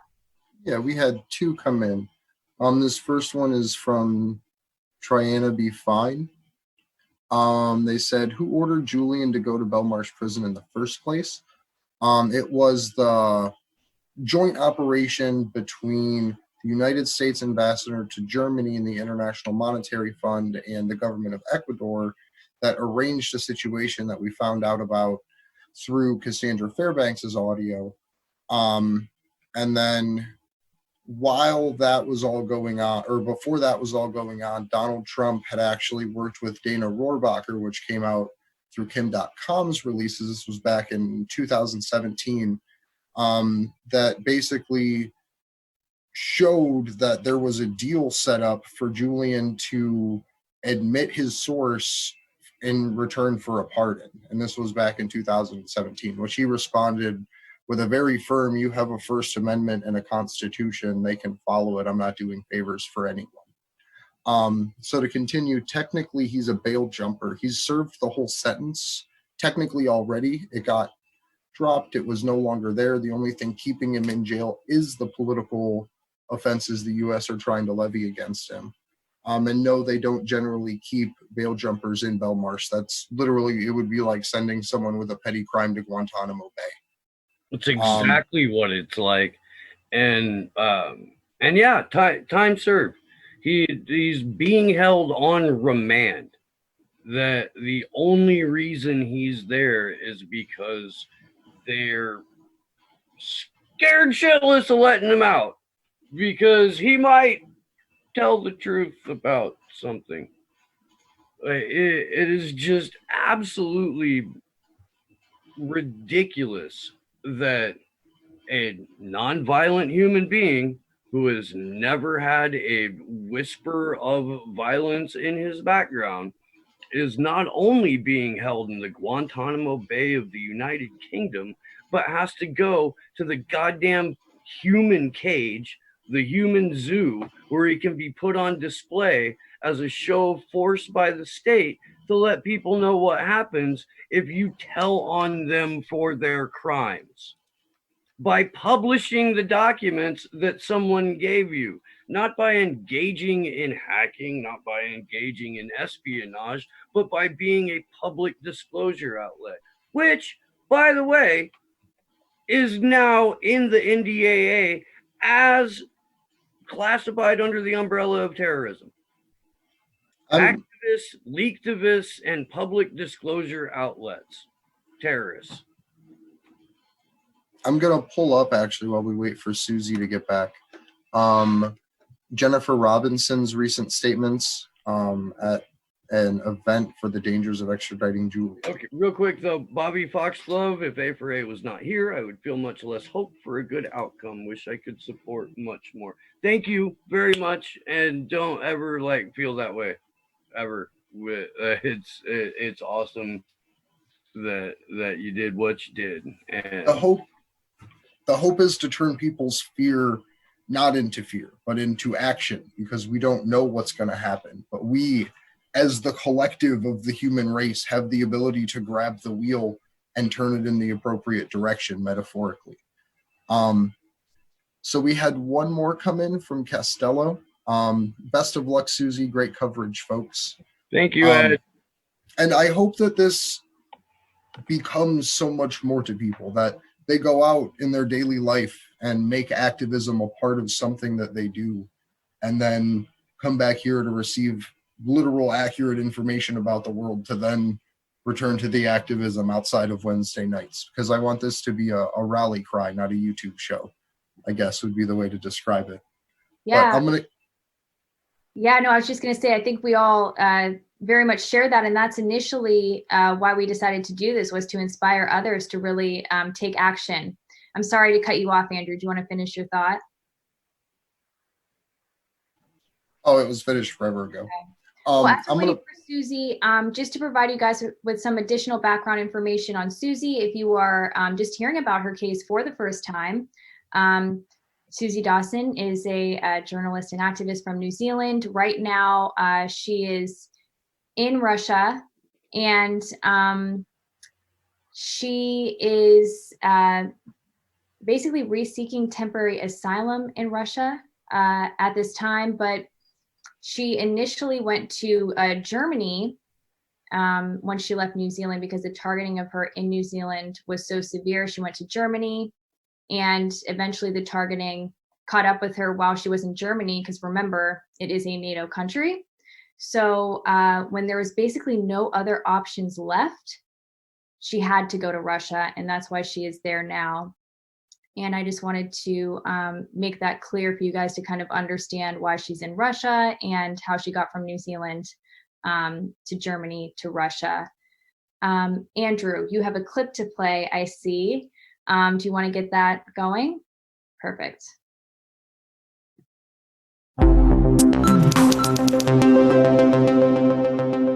Our next speaker is Jen Robinson. Jen is a barrister with Doughty Street Chambers in London. She's a member and advisor of Julian Assange's legal team, and she recently provided expert advice on international law to the UN inquiry into the death of journalist Jamal Khashoggi. I'd also like to welcome to the stage Richard Bergen, who has joined us after another meeting.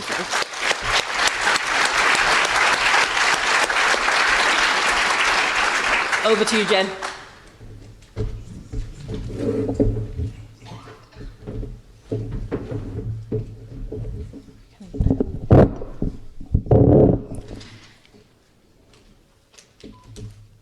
We are facing a situation where a journalist and an editor faces 175 years in prison for publishing truthful information, for the very publications for which he's been nominated for the Nobel Peace Prize.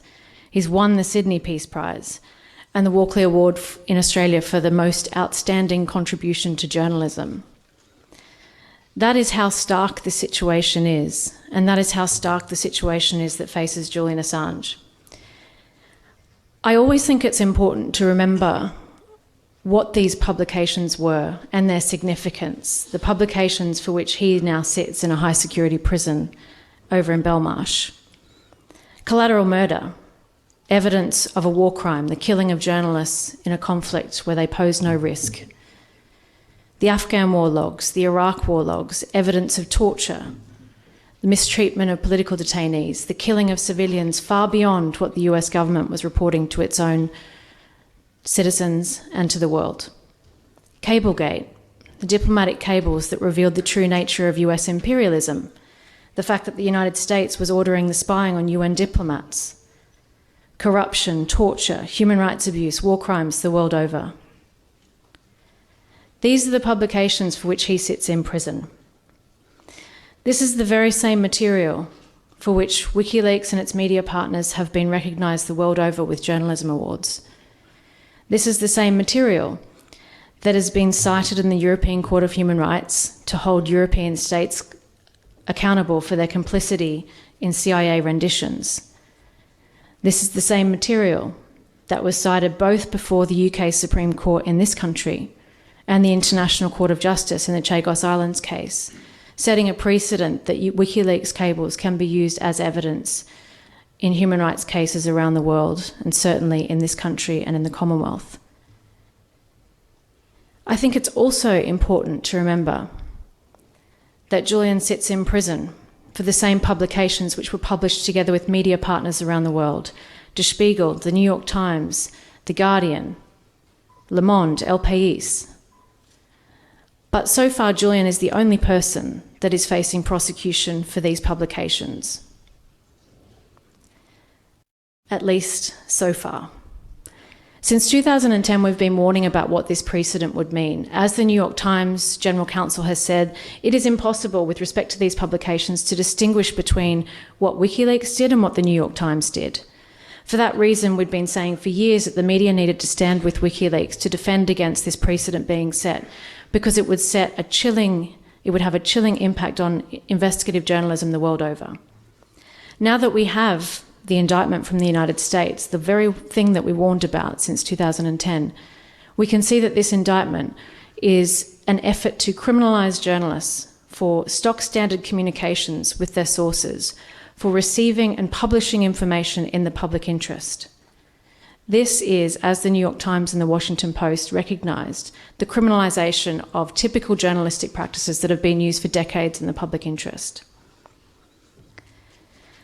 We talk about what this case means, and I think we need to talk about what it means for both for journalists and editors around the world with respect to the United States, and what it says to other countries.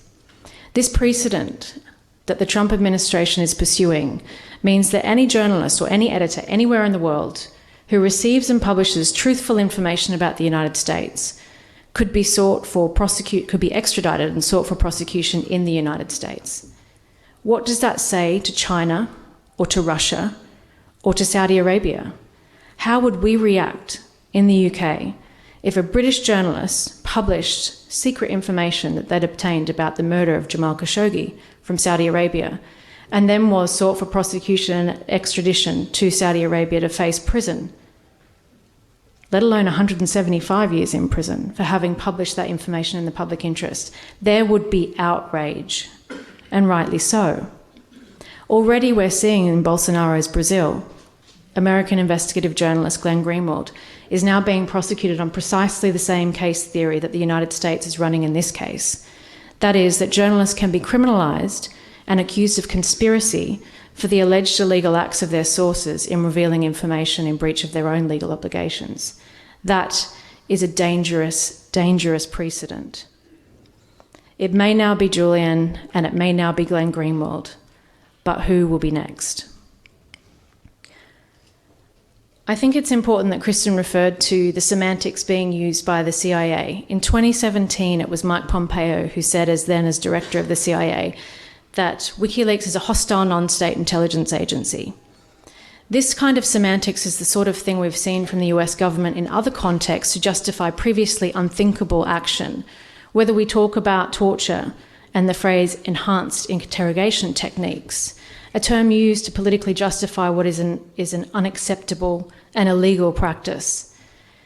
Whether we talk about unlawful enemy combatants, the phraseology used in the context of Guantanamo to lock people up in circumstances that we previously could hardly have imagined, in the United States at least. That is the precedent that's being used here, that a publisher, a journalist, and a journalistic organisation, an award-winning publishing organisation, is being branded a hostile non-state intelligence agency. We have to be very wary of what that semantics means, and now we're seeing it. not just in bluster from the director of the CIA, but now in the arguments of the Department of Justice in arguing that a foreign national shouldn't benefit from First Amendment protections. The extradition hearing is going ahead on the 24th of February. There'll be a separate 3 more weeks of evidence in May. Of course, we're preparing for a case that the world's superpower has had 10 years to prepare for. In circumstances where our legal meetings have been spied upon, we now know that my meetings with Julian were recorded and that evidence was handed over to the United States in breach of legal privilege. We also have had difficulty arranging access to Julian in the prison. We've had difficulty with visits. We had to threaten litigation in order to be able to hand him documents. He still doesn't have the correct computer facilities in prison to be able to defend this case. But we will do the best we can. It's really important, I think, to, at least Julian has asked me, actually, I saw him in prison this morning, and he's asked me to pass on his thanks to all of you who continue to turn up to protest this situation and to provide support both to WikiLeaks and to the Courage Foundation, which is fundraising for his legal defence. One of the things that I've struggled with as someone who has been working on his legal team for the last decade, I walked him into the police station in December 2010. He has been under some form of restriction on his liberty since that time, whether it be under house arrest, within the embassy, and now in a high security prison. I have had to continually resist the normalisation of this treatment of an editor and an award-winning editor, and it's important that we continue to do that. So thank you for coming, and thank you for organising.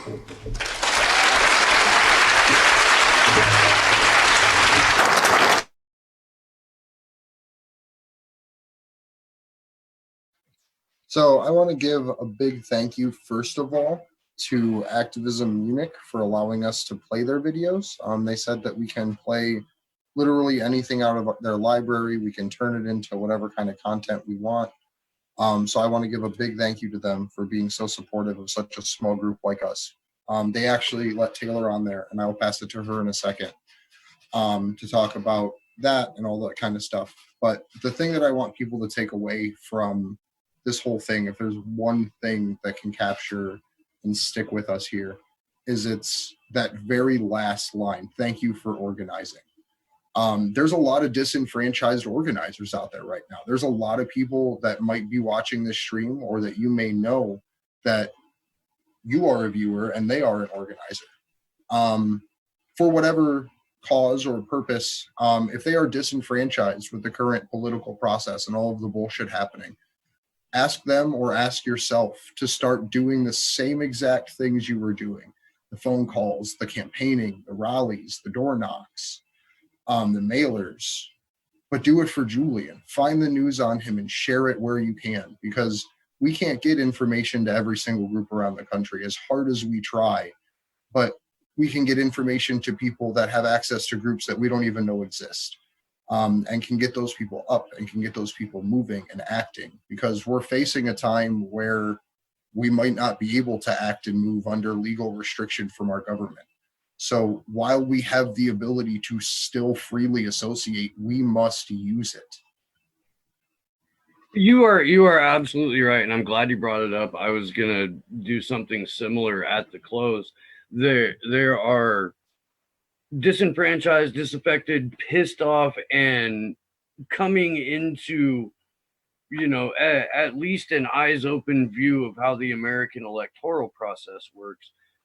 Organizers, canvassers, phone bankers, tens of thousands of people with experience who aren't, too chicken shit to go knock doors, who will make a bunch of phone calls, who can rally together a group of people and at least agree on this one thing. That's what that flag right behind Andrew represents. People coming together on one idea, one set of principles. The free flow of information is undeniably the cornerstone of anything approaching a democracy.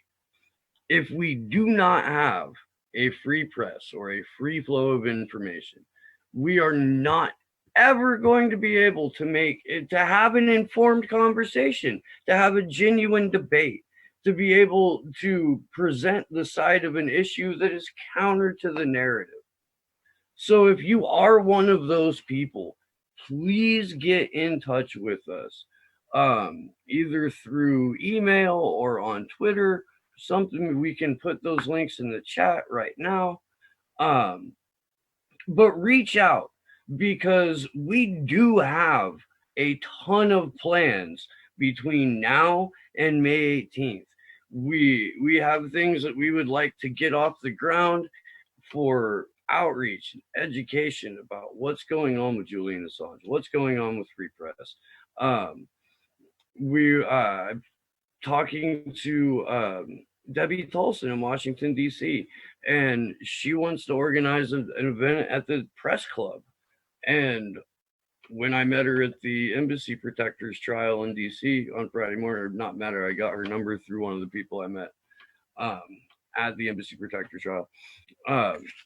Like, they had an event at the press club that they were trying to put together, and it fell apart. She really wants to do that, so because I'm a dumbass, volunteered action for Assange, because we don't have enough on our plates. But we would like to be able to do that. This barely over 2-month period is so critical in terms of galvanizing a global movement that needs to have a post-partisan conversation and needs to have a free press. And that's why no matter what's up with the coronavirus, we're going to keep banging away at it. And if I could actually present an argument for just something that's happening in the world right now, what do you think will happen to our supply chain as a country of food going to prison and incarceration centers should there come a time when the government has to make the decision on who to ration food to? Because we have millions of people in prisons and in camps across this country.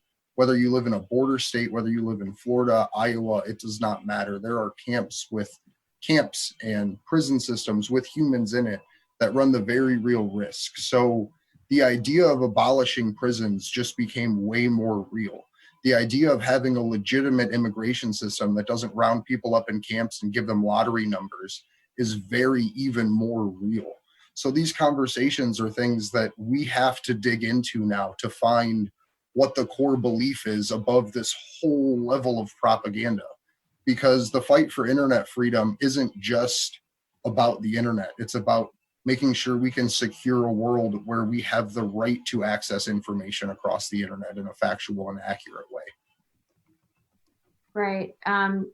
Very well said, Andrew, especially once again, really driving home the importance of activism, especially during this window of time. Again, I also want to extend my thanks to Activism Munich for allowing us to play that video. And also I did have the opportunity to work with them while I was in London, and they were great to work with. And they just reached out to me for some of my footage, and I said, of course, and they published it, and they also translated it into German, which was really cool because now my reporting has reached a larger audience, and now more and more people are going to be exposed to what was taking place outside the courtroom in London and also what was taking place inside the courtroom. So it's always good to see these efforts and this overall very important message about press freedoms reach a larger audience. Now, to revert back to what we were speaking about earlier, with our guest, Susie Dawson. Again, Susie is a journalist and activist from New Zealand, and she was just detailing some of the facts about her case and specifically clarifying the targeting that she experienced. And I want her to have the opportunity to speak on that a little bit more. I know she had to step out for a moment. And then we'll open it up to my co-host to ask her some questions. So Susie, if you don't mind joining us, coming back in, picking up where you left off, Again, feel free to share as much or as little as you would like. And then Andrew and Steve, like I said, I know you guys have some questions, and then we'll go from there. Sure. So trying to tell a story that spans a number of years in a few sentences. It's pretty much well-known established fact that the Occupy movement was spied on, it was infiltrated, but it was targeted by the FBI and the DHS in America, which we know because of FOIA requests that were made there. Unfortunately, that targeting was a worldwide endeavor, an international endeavor. And as with many other types of activists, Occupy activists were individually pursued by government agencies or by government subcontracting agencies in New Zealand. However, the privatization of surveillance functions and the expanding private security industry meant that the targeting eventually expanded beyond just activists. And we know from a 2018 State Services Commission report in New Zealand that not only were up to a dozen New Zealand government agencies involved in hiring private security companies and private intelligence companies to target activists, but they began to target anybody who was causing any issue for government whatsoever. So it went beyond activism, beyond journalism, because we know also journalists were targeted in New Zealand. But it also went to state insurance claimants, victims of earthquakes who had filed insurance claims against the government, and even to historic state child sex abuse victims who had claims against the government. And so my concern around surveillance at the moment is that the private security industry calls these types of people, these different claimants against the government, calls them issue-motivated groups, IMGs. My concern is that once they have had their fill of targeting people involved in issue-motivated groups, that this is just going to straight up involve targeting entire populations. So we've seen that mass surveillance targets entire populations electronically or digitally. But my concern is that eventually this physical monitoring and physical targeting of citizens will expand to right across the society. And everything that I'm seeing and all the results of my research and journalism have pointed to that occurring. That's where we're getting to. Just as once upon a time, you guys, some of you might be old enough to remember when security cameras were like a new thing that were in a few places, and now security cameras are ubiquitous absolutely everywhere you go. I think the same thing is happening with the private intelligence and private security industries, where what started as we'll target a few radicals became we'll target all the activists, became we'll target the journalists, became we'll target anyone who's involved in any issue-motivated group, will eventually become the targeting, the lifelong too, because they're starting young. The Google Classroom software is basically surveillance of students, of elementary students, and the teachers become the spies. This is right across the span of your life that you'll be surveilled pervasively by ultimately actors in for-profit industries. So I think this is about the future of humanity. This is about the direction of humanity. So back to me specifically, yes, I was targeted in a variety of ways, and it increased in severity over time. And the more issues that I got involved in covering in my journalism, the more activism I got involved in, the more severe the targeting became. In 2014, I was involved in some significant events in New Zealand, and Julian Assange and WikiLeaks started promoting my work. And that took it really up a notch as well, in terms of a greater visibility for me, a greater reach for my content, more people becoming aware of what I was doing. And then the flip side of that is even more increased targeting of me and more extrajudicial punishment of me is the way that I would describe it. Because technically what they do to people might be legal because they've passed all this counter-terror legislation to try and cover themselves to do it, but morally, absolutely not. I mean, the types of things they do to people are just despicable, and in my opinion, indefensible.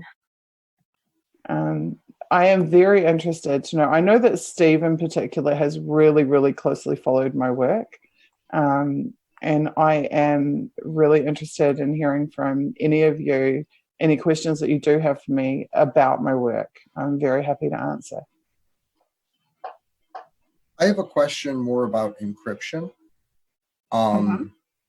So I personally see encryption as like the hand soap against global tyranny. Like, it's not the solution, but it's one of the things that can help keep it at bay, because they don't have the ability to directly intercept through mass dragnet programs.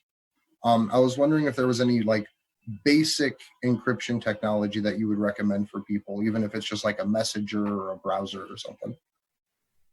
I don't like to propose encryption as like a catch-all solution, because it's definitely not. We don't know what the agencies have the ability to decrypt. We don't know if they have the ability to decrypt. We know that 6 years ago they couldn't break OTR encryption, but we don't know if they can in 2020 or not, and we don't know if they'll be able to in 2025. What they do with encrypted packets of data is they store them and keep them until they can decrypt them. And at some point in the future, they will be able to decrypt them. So basically, we also know from Snowden and WikiLeaks files that if you encrypt your data, that you can be targeted because you encrypt your data. But of course, on the other side of that coin is that if you don't encrypt your data, it is all being is all being dragnetted anyway. So you can either be targeted by default because you don't encrypt, or you can be targeted for encrypting. Either way, they're going to hold that data, and they're either going to be able to see it and review it, or they're going to wait until they can see it and review it. Now, encryption is useful though in a number of situations. It is useful for preventing interception or intrusion by just like other hackers, like regular, like non-state actors that engage in hacking. You actually are more secure if you're using end-to-end encryption, and you are in the interim on the presumption that a state-level actor can't decrypt it. In the interim, you are more protected. But in the long term, there's absolutely no guarantee whatsoever that you'll be more protected from using any encrypted messaging. But it is best practice to encrypt. It is preferable to just handing all your data to the governments. And I mean, I don't want to recommend any specific platforms personally around encryption. I mean, I'm sure you can web search like best encrypted chat apps or best encrypted email services if you're really particularly interested in picking one. It is very clear to me that there is a war on encryption by the intelligence agencies and by governments. There have already been examples internationally of laws being passed to force decryption keys to be handed over, or to introduce other measures for governments to target encrypted communications, particularly in Australia, also in New Zealand. Usually it's the border protocol, so it's around transiting in and out of a country in possession of encrypted data. But there are also attempts by Five Eyes to just basically outlaw encryption or to backdoor the programs that offer encryption services.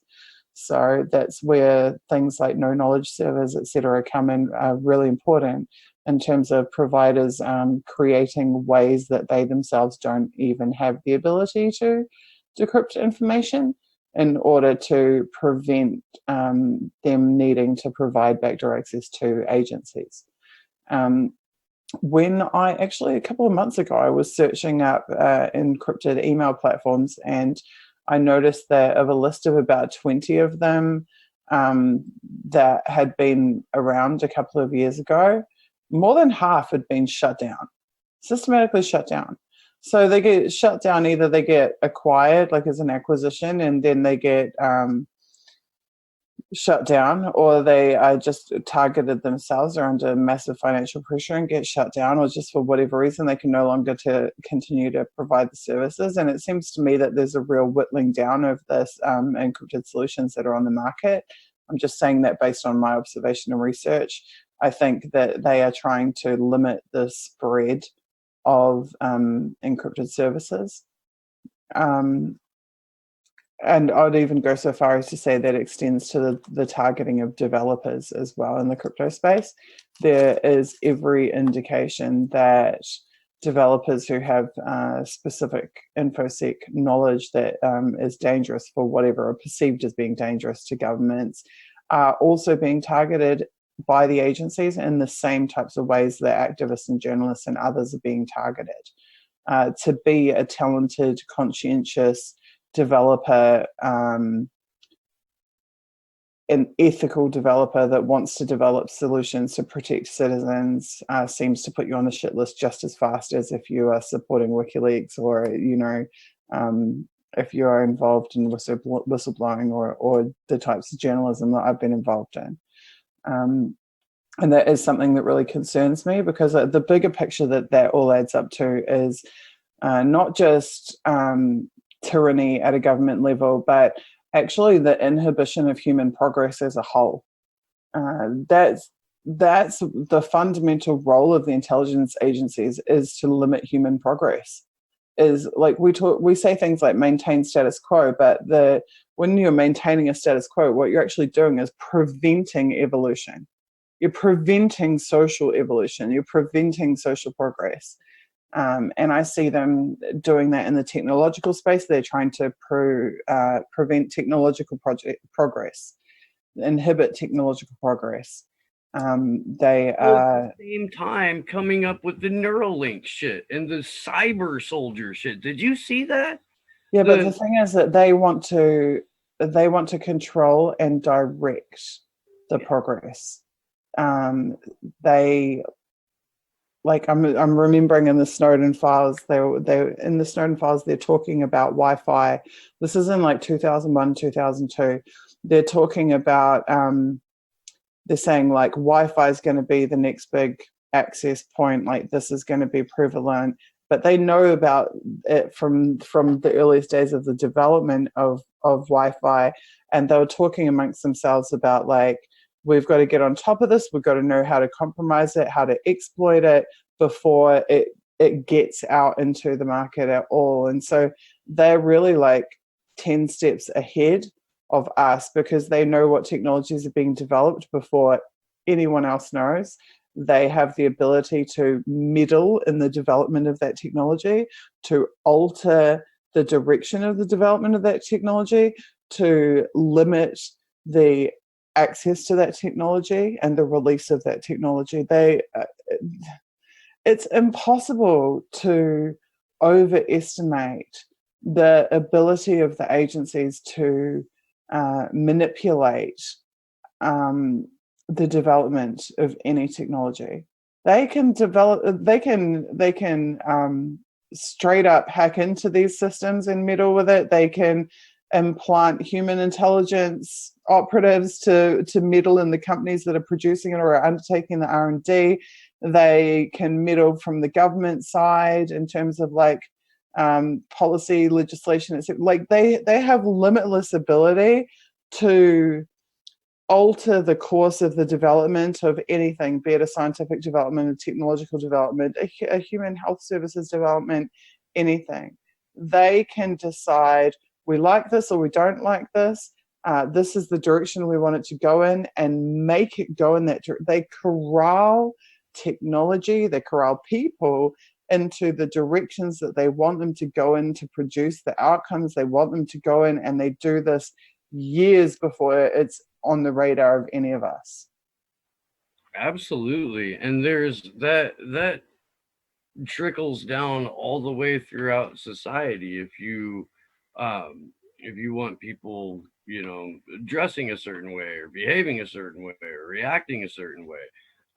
All of that has a part to play in what you're talking about. I wanted to ask you about being Julian Assange, because as vital of a survival kit and how-to handbook as the third part of freeing Julian Assange is, how long did it take you to put that together? Because it is one of the most sourced article series I have ever read in my entire life, and you can just tell immediately like the amount of research and literal hours spent on it. About a little bit too, but I mean it's just like yeah. Go ahead, sorry. So being Julian Assange was a rabbit hole. So I thought, I was going to write a 3,000 word piece, and then it was 7,000, and then it was 12,000, and then it was 20,000. And then I think I whittled it down from 27,000, got it down to about 24,000. So the final print is 24,000 words. I don't know how many screenshots or source links, but I'm sure well over 100. It took me 4 months of full-time research. So literally from when I woke up to when I went to bed every single day. And many conversations with Julian. So I was talking to him throughout it. Obviously, I wrote it. He didn't write it, but I would ask him to confirm things if I needed a confirmation about something specific. I can tell you there are things that he did make some suggestions to me which I didn't actually employ, because I'm actually fiercely independent about my journalism and about what I write. I certainly listen to him and respect his opinion, but every word in that article was my, all the concepts discussed in it was me, my opinions, my experience, and in the context of my experience. What I wanted to do was to correct the record, because there were, at the time I wrote it, there were many myths, pervasive myths, not just the mainstream media public sphere myths, not just the Julian's a rapist or the whatever else. There was a concerted attempt to rewrite the history within activism circles as to Julian's accomplishments and WikiLeaks accomplishments and what Julian was involved in. And I felt compelled to intervene and to remind activists. And I mean, I obviously had a much larger readership. Hundreds of thousands of people read the article. It wasn't just activists that read it, but I really was writing it for the activism circles. I wanted to say to them, I want to remind them, hey, this is what actually happened. Like, this is how the support campaign for Chelsea Manning actually started. This is how, because when it was around the time Chelsea had been pardoned and was released, and there was this huge effort to try to pretend like WikiLeaks and Julian never had anything to do with it. They'd never supported her.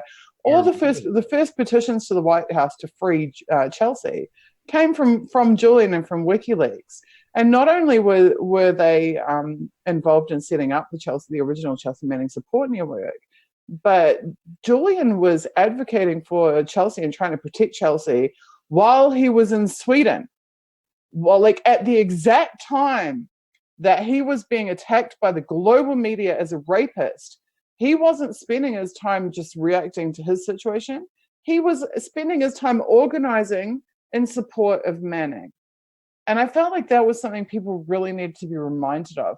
There was also a real attempt, quite, I think, malicious attempt or an unscrupulous attempt to rewrite the history around Aaron Swartz. There was an attempt to try to diminish his relationship with WikiLeaks, to try to pretend like he didn't really support WikiLeaks or they weren't really close, and that Aaron's development of the secure drop technology was somehow removed from WikiLeaks secure Dropbox technology. And so I did a lot of research around that, and I found out that actually, contrary to what we're being told, Aaron Swartz was a fierce advocate for WikiLeaks. He was appearing on RT and different shows over and over and over again, publicly advocating for WikiLeaks in the strongest possible terms, promoting them. That secure drop at its very first, at its launch events, was being advertised as being a direct connection, a direct step on from WikiLeaks Dropbox, and that Aaron Swartz, which I do confirm in the article, had worked on WikiLeaks submission platform. So it wasn't just that he had an idea that was similar to WikiLeaks. He had directly worked with WikiLeaks on their submission platform. And this was all being turned into forgotten history. It was, or not even just forgotten, it was being rewritten. And I felt like that was really wrong, and that there needed to be like a definitive clearing of the air around what actually happened in those years. And also it even extended to the reasons for the targeting of Aaron Swartz, because the official story that's referenced by all the mainstream media is that he was targeted because of the JSTOR hack, and it was all MIT's fault, and blah. It was all bullshit. He was targeted because he was a close associate of Julian Assange working on WikiLeaks technology. That's why he was targeted. The JSTOR hack and the MIT situation is like just a giant cover story that has been conveniently adopted to cover up the fact that he was a state-level target because of his associations with WikiLeaks. He was seen as, for all the reasons that I was just saying, I was just talking a few minutes ago about developers of conscience, talented, conscientious developers being targeted. Aaron Swartz was exactly that. He was seen as a threat for that reason, and also because he was working with Julian himself is one of the top developers. We don't often talk about him in that context, but Julian was one of the best in that field, in the technology field. He was the architect. He was, from a technological perspective, Julian was the architect of that software. But no one wanted to give him credit for that. Well, that was also what, 2017, 2018. He had already been basically deemed persona non grata by the Freedom of the Press Foundation. He was getting it from all over the place. Well, at least when you wrote the article.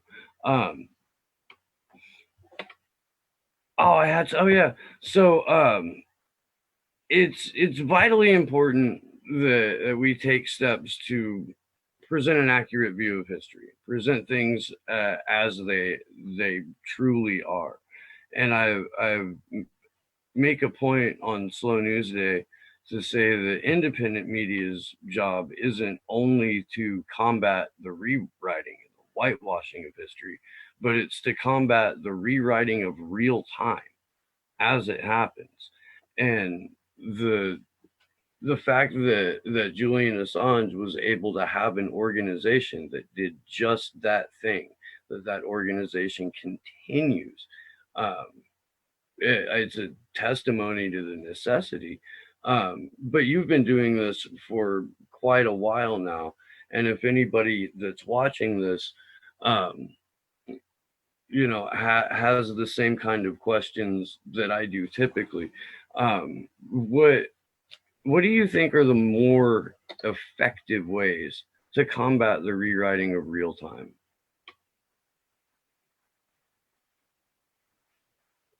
That's a fantastic question, and I'm not sure that I have the solutions. I think freeing Julian Assange is a big part of it, because I think that WikiLeaks is the bulwark that protects a lot of us in the independent media sphere. And my biggest fear all along, which I think is a very well-founded fear, is that if they do away with Julian once and for all, they are systematically coming for everybody else. I have no doubt about that, actually.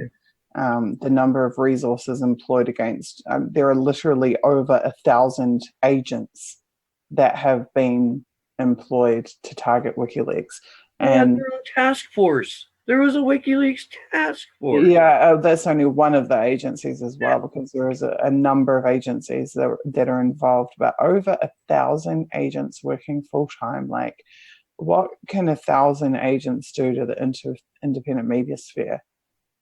If they are done with targeting WikiLeaks, that's my concern. What they can do is supplant it. with a zirconium version of the independent media, where you're still like hitting the basic, you're checking off all of the quote unquote like progressive or quote unquote like, libertarian or whatever boxes. They're all being checked. But at the end of the day, you're still encouraging people to participate in the duopoly. You're still encouraging people to, only focus on what's happening during election season, and that voting is more important than getting out into the streets and communicating with people in real time, and not just having a conversation through a screen, but being able to be in the presence of another person to have a conversation. That's one of the most effective ways for activism that I've found, is like actually just going up and talking to people about it. It's great optics to be able to pull off a successful march. It's great optics to be able to pull off a successful protest, and hopefully it draws the attention that gets the public into it. But you're still going to have those conversations on an individual basis, or at least on a smaller group basis, before they sink in.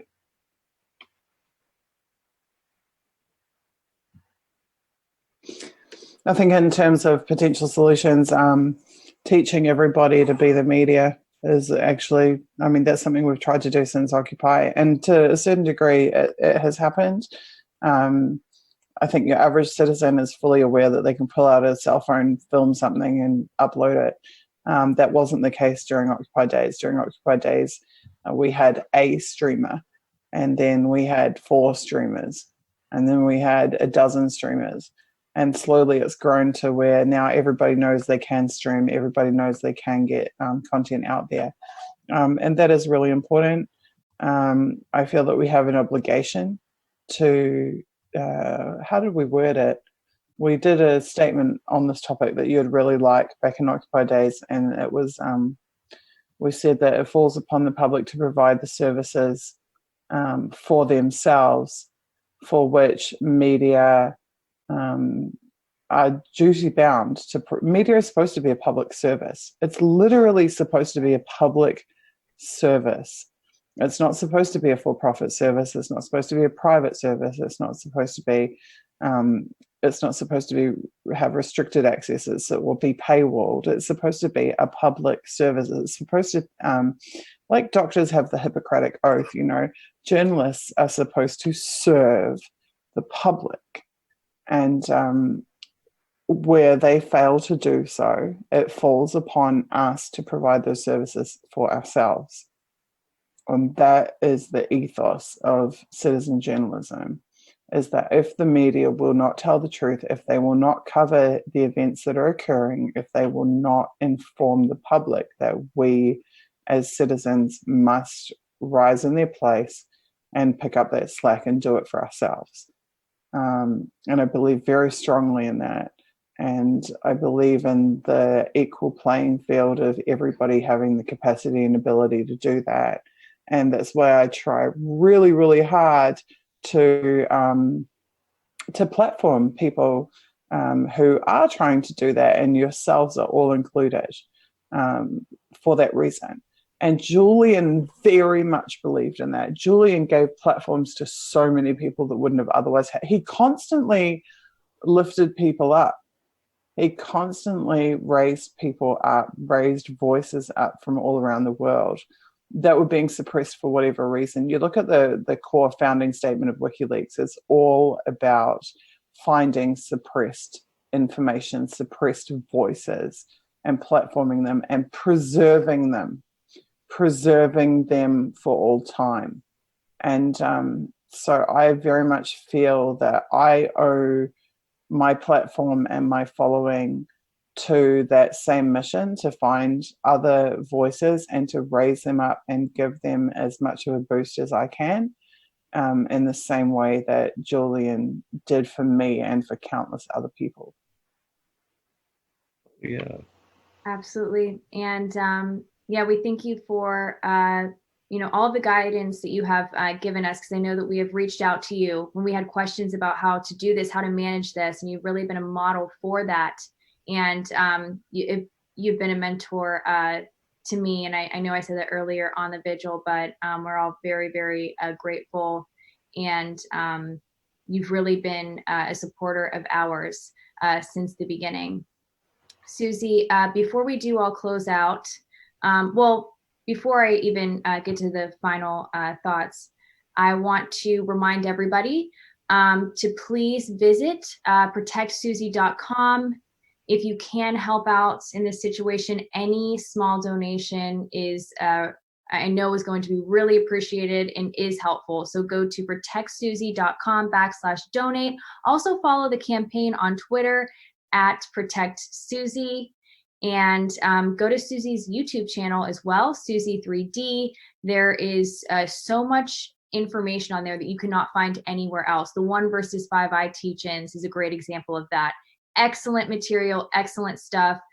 A breakdown of issues related to the intelligence agencies and just abuses of power and corruption that you are not going to find elsewhere. So do check out her YouTube channel. Again, that is Susie3D. And like I said, go to protectsusie.com, check out that timeline. It's quite extraordinary what you will find there. It lays it all out, the targeting as it aligned with her different movements and her involvement in those movements. So again, do visit that website, protectsusie.com. The Twitter, again, is @ProtectSusie. Susie, thank you so much for joining us. It was a pleasure to have you with us. I am so happy you were able to join us. I know it's not a very convenient time for you. But before we do kind of go around, and before I do discuss London and what it was like to be there, I want to give you an opportunity to leave us off with a final message that you have. And thank you again. I'd like to talk about Action for Assange for a minute, actually. I've had very little to do with Action for Assange from an organizing perspective. You guys have, I may have mentored you personally in some capacities in terms of independent journalism, but I have had nothing to do whatsoever with the actual organizing work that you guys have done, or the events that you do, or your vigils. You guys have got your own guests, done your own thing. And I'm really proud of everything that you've done. I'm extremely proud of everything that you've done. And I think your work speaks for itself. I particularly wanted to congratulate you on the hookup with Activism Munich and on the London footage, which was amazing. The work that was done in London was great. Activism Munich is one of the absolute top activism organizations in Western Europe. They have worked with everyone who's anyone. They have interviewed anyone who's anyone.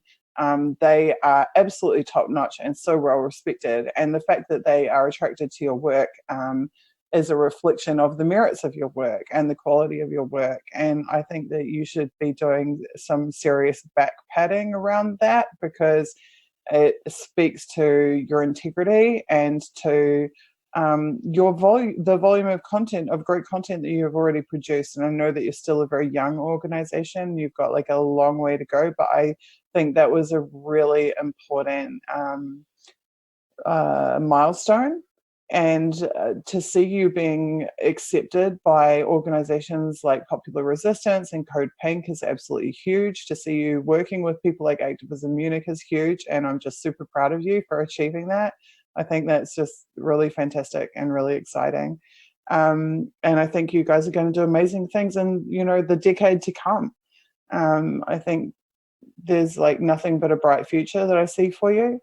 And I think it's just really cool. It's really satisfying watching you grow and watching you innovate and seeing you do what you do.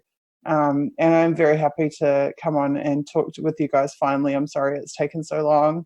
Obviously, I haven't been doing like any media really or anything recently. I've been concentrating more on IRL stuff, on my legal cases and things like that. But I'm very happy to be here, and I do support you. I will retweet you, always will retweet you and amplify you in whatever way that I can. And one day it will be you, Taylor, doing media training with other activists and passing on that information. And one day it will be you as a group fostering other activism groups and helping to give them a leg up and sharing your platform and your reach with them. It's all about paying it forward. I remember Min Rays, who's a fantastic Canadian activist, saying the movements come in waves, and that the new activists come in waves with them. This is not a static moment in time. This is part of a cycle. Just as the older activists pass the information to the newer activists or the younger activists, those younger activists become older activists that pass the information to the younger and the newer activists. So we're part of a life cycle.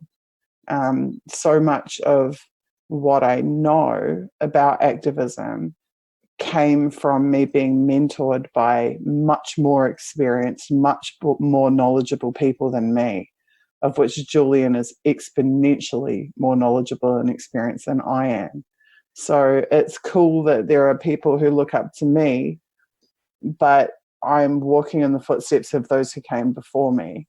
And you guys will walk in the footsteps of those who mentor you, but one day you will be the activists who new activists will be walking in the footsteps of, and they will look up to you in the same way. So it's one of the more beautiful aspects of activism is that solidarity. Many times I've said solidarity is life. Solidarity is it's a lifeline. It's the lifeblood is the solidarity, because when you have forces against you of the size and resource that we do, solidarity is what keeps you alive and keeps you together and keeps you going. It is everything. The activists who stood shoulder to shoulder with me in New Zealand are why I'm still here. They're why I am where I am. People like Julian who stood up for me, no matter what, they are the people that solidarity. I've said this so many times. I remember saying this to Christine as well, saying Julian understands solidarity. He understands the power and the importance of solidarity. So that's the only thing that I'd really leave you with, is to remember that as you receive solidarity, so you pay it forward to others. It is a two-way transaction, and it is everybody's obligation to pass that on to the newcomers. And other than that, I'm going to sign off now and leave you to do your wrap.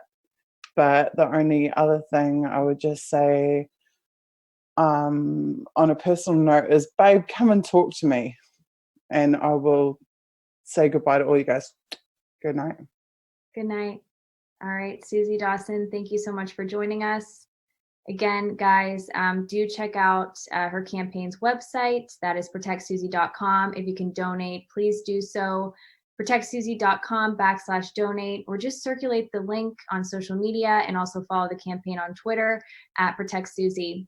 So I want to talk about London, and I also want to give a big thanks to several people. Number one, I owe my biggest thanks to all of you. Everybody who watches, thank you so much for helping send me out there to London, and also send my co-host to DC, and also help us really be able to have the success that we had. But I'm going to speak specifically to London. I want to thank you guys so much, because I could not have done this without you. And I'm really grateful that you did trust in me to deliver this very, very important information to you. I feel really a huge responsibility, the fact that you were willing to pay for me to basically be there and cover this hearing. All of the footage is out there. It's all available. You can find it on Action for Assange. There's a separate playlist. I have interviews with various professionals. I also have daily reports, and I have a lot of footage about, or basically really capturing what took place outside the courtroom. So I do check that out again. It is its own playlist. I also want to congratulate and commend the actions of my co-hosts in DC, Andrew Smith, Steve Poikinen, Christy Daw, for doing a fantastic job. And there were many other people also behind the scenes who were working to make sure that this went very smoothly. And a big thank you to all of our sponsors. But again, I owe the biggest thanks to my viewers and those who funded this trip I really appreciate that. And I also want to thank some of the people who I worked with in London, because I was not by myself. There were many others whom I worked with. But before I do get to that, I also want to make note that there is also footage on the Watchdog YouTube channel that is in collaboration with Tariq Haddad. You should check out the podcasts that are on that channel. In particular, Tariq and I co-hosted these podcasts that took place at the end of the day once the court hearings wrapped up. We have fantastic guests on those podcasts, being WikiLeaks editor-in-chief Kristen Hrafnsson, Mohammed Almazi, who has been on this vigil, Nathan Fuller, the director of the Courage Foundation, and Joseph Farrell, who was an ambassador to WikiLeaks, among so many others. Patrick Henningsen as well.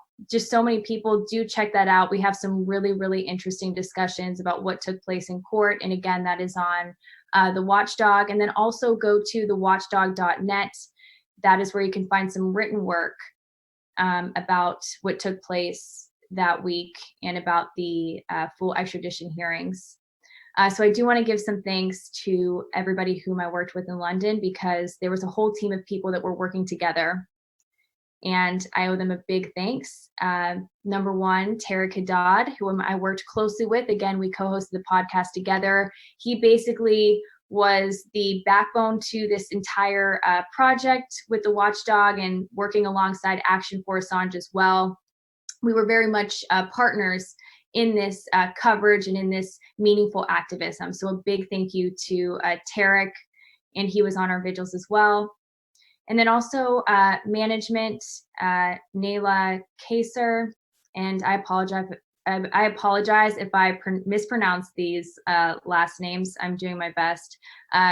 Nayla was a huge help to us, and I'm really, really grateful for her time and for her expertise in planning. And then reporters, Kit Clarenberg, excellent investigative journalist. And I'll get back to him because he was really helpful with my situation in particular. Broadcast journalists, there's myself, but Steve Poikinen, Christy Doff, and Andrew Smith. Video production, Barnaby Nerbecca. Audio engineer, Drew McFadden. Video team, we had David Matthews, Maurizio Martirana, Niels Lajforge, and Nicola Calavazzi.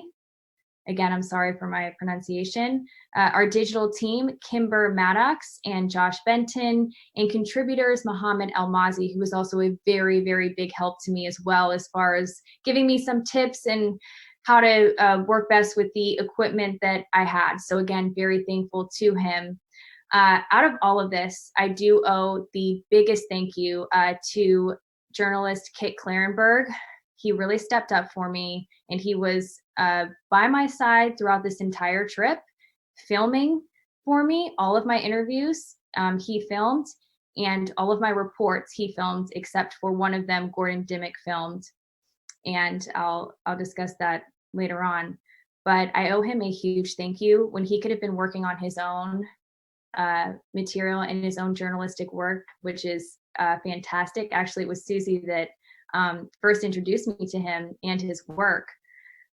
He chose to help me, and I'm so grateful for that. And it wasn't easy. It was just two of us, and he was really helping me with the production, like I said, the filming, but also the content and how to frame all of this information and have it have these really complex legal arguments basically make sense. And he really helped me with that. So I again am so grateful. Behind all of the footage that I have for you guys, he was a big part of that. So a big thank you to Kit. Do follow him on Twitter at Kit Clarenberg. He's fantastic and has written some very, very impactful articles.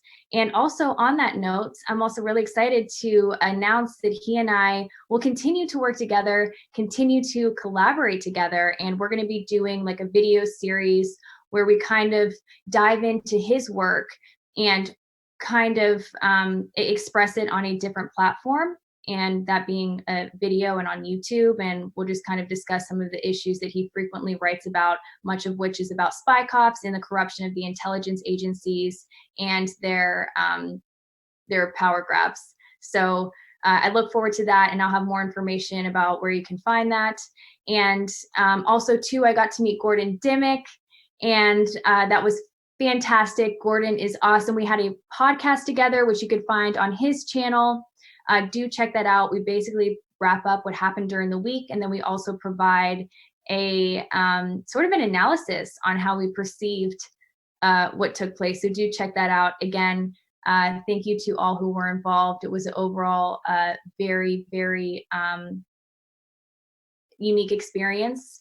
I'm cautious with my words here, of course, because I was in London for a very unfortunate reason, being the fact that this hearing is so serious and the long-term repercussions we will face as a society are quite severe. So again, thank you to everybody. I'm just hoping I'm not missing anything.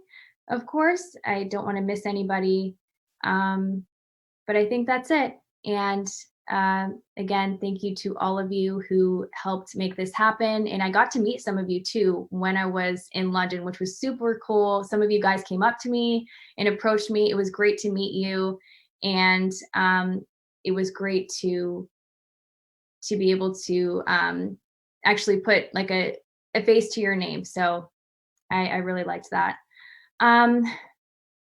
I will wrap that up for now, and I'm going to hand it off to my co-host. But before I do that, tomorrow at 1:30 p.m. Eastern Standard Time, I will be on Jason Liacedos. I think we're going live, where I will be providing like a very in-depth discussion. I made a PowerPoint for this where I talk about exactly what happened inside the courtroom and outside the courtroom with video footage as well. So do check that out. You didn't really have an opportunity to do it tonight, but I will be doing that tomorrow. And I'll hand it off to you guys. Yeah, I just want to say thank you for everybody that's still tuning in. We have a lot planned. In person, online, we have literally our entire edifice at this point is about getting this information distributed to the public in the most accurate, factual, and efficient way possible. So I really hope that you can join us in this, because we're going to be putting out a lot of asks, a lot of, hey, this is a video that needs to be shared, even if it's not through our channel. So I just really look forward to coordinating with everybody over the next 3 months or 69 days leading up to Julian's trial, and then that period thereafter, because this is just the beginning of everything at this point.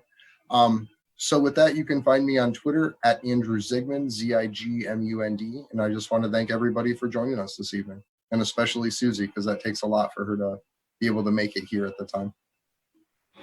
My name's Steve Poikinen. I host a show called Slow News Day, which you can find here on the YouTubes by typing in Slow News Day Podcast into the search bar. You can follow me on Twitter at Slow News Day Show. This Sunday, I will be joined by Ian Schlackman and the Reverend Annie Chambers. We met Annie and Ian in person at the day that we went to Chelsea Manning and Jeremy Hammond's detention center. Annie Chambers is a fascinating woman in her own right, and her brother was Malcolm X's lieutenant. So this is going to be one hell of a conversation. So please, if you're not subscribed to the channel, go ahead and do that. Doesn't guarantee you get a notification, but do it anyway. It's going to be a hell of a show.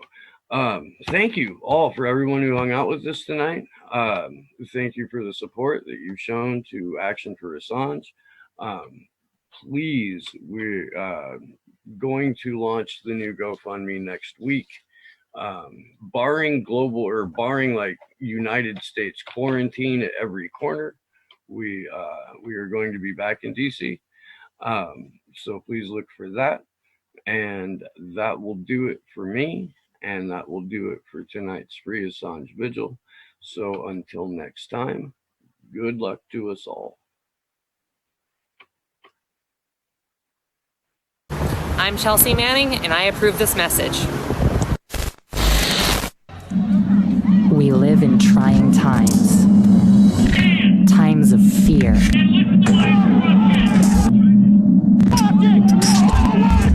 Of suppression. Of hate.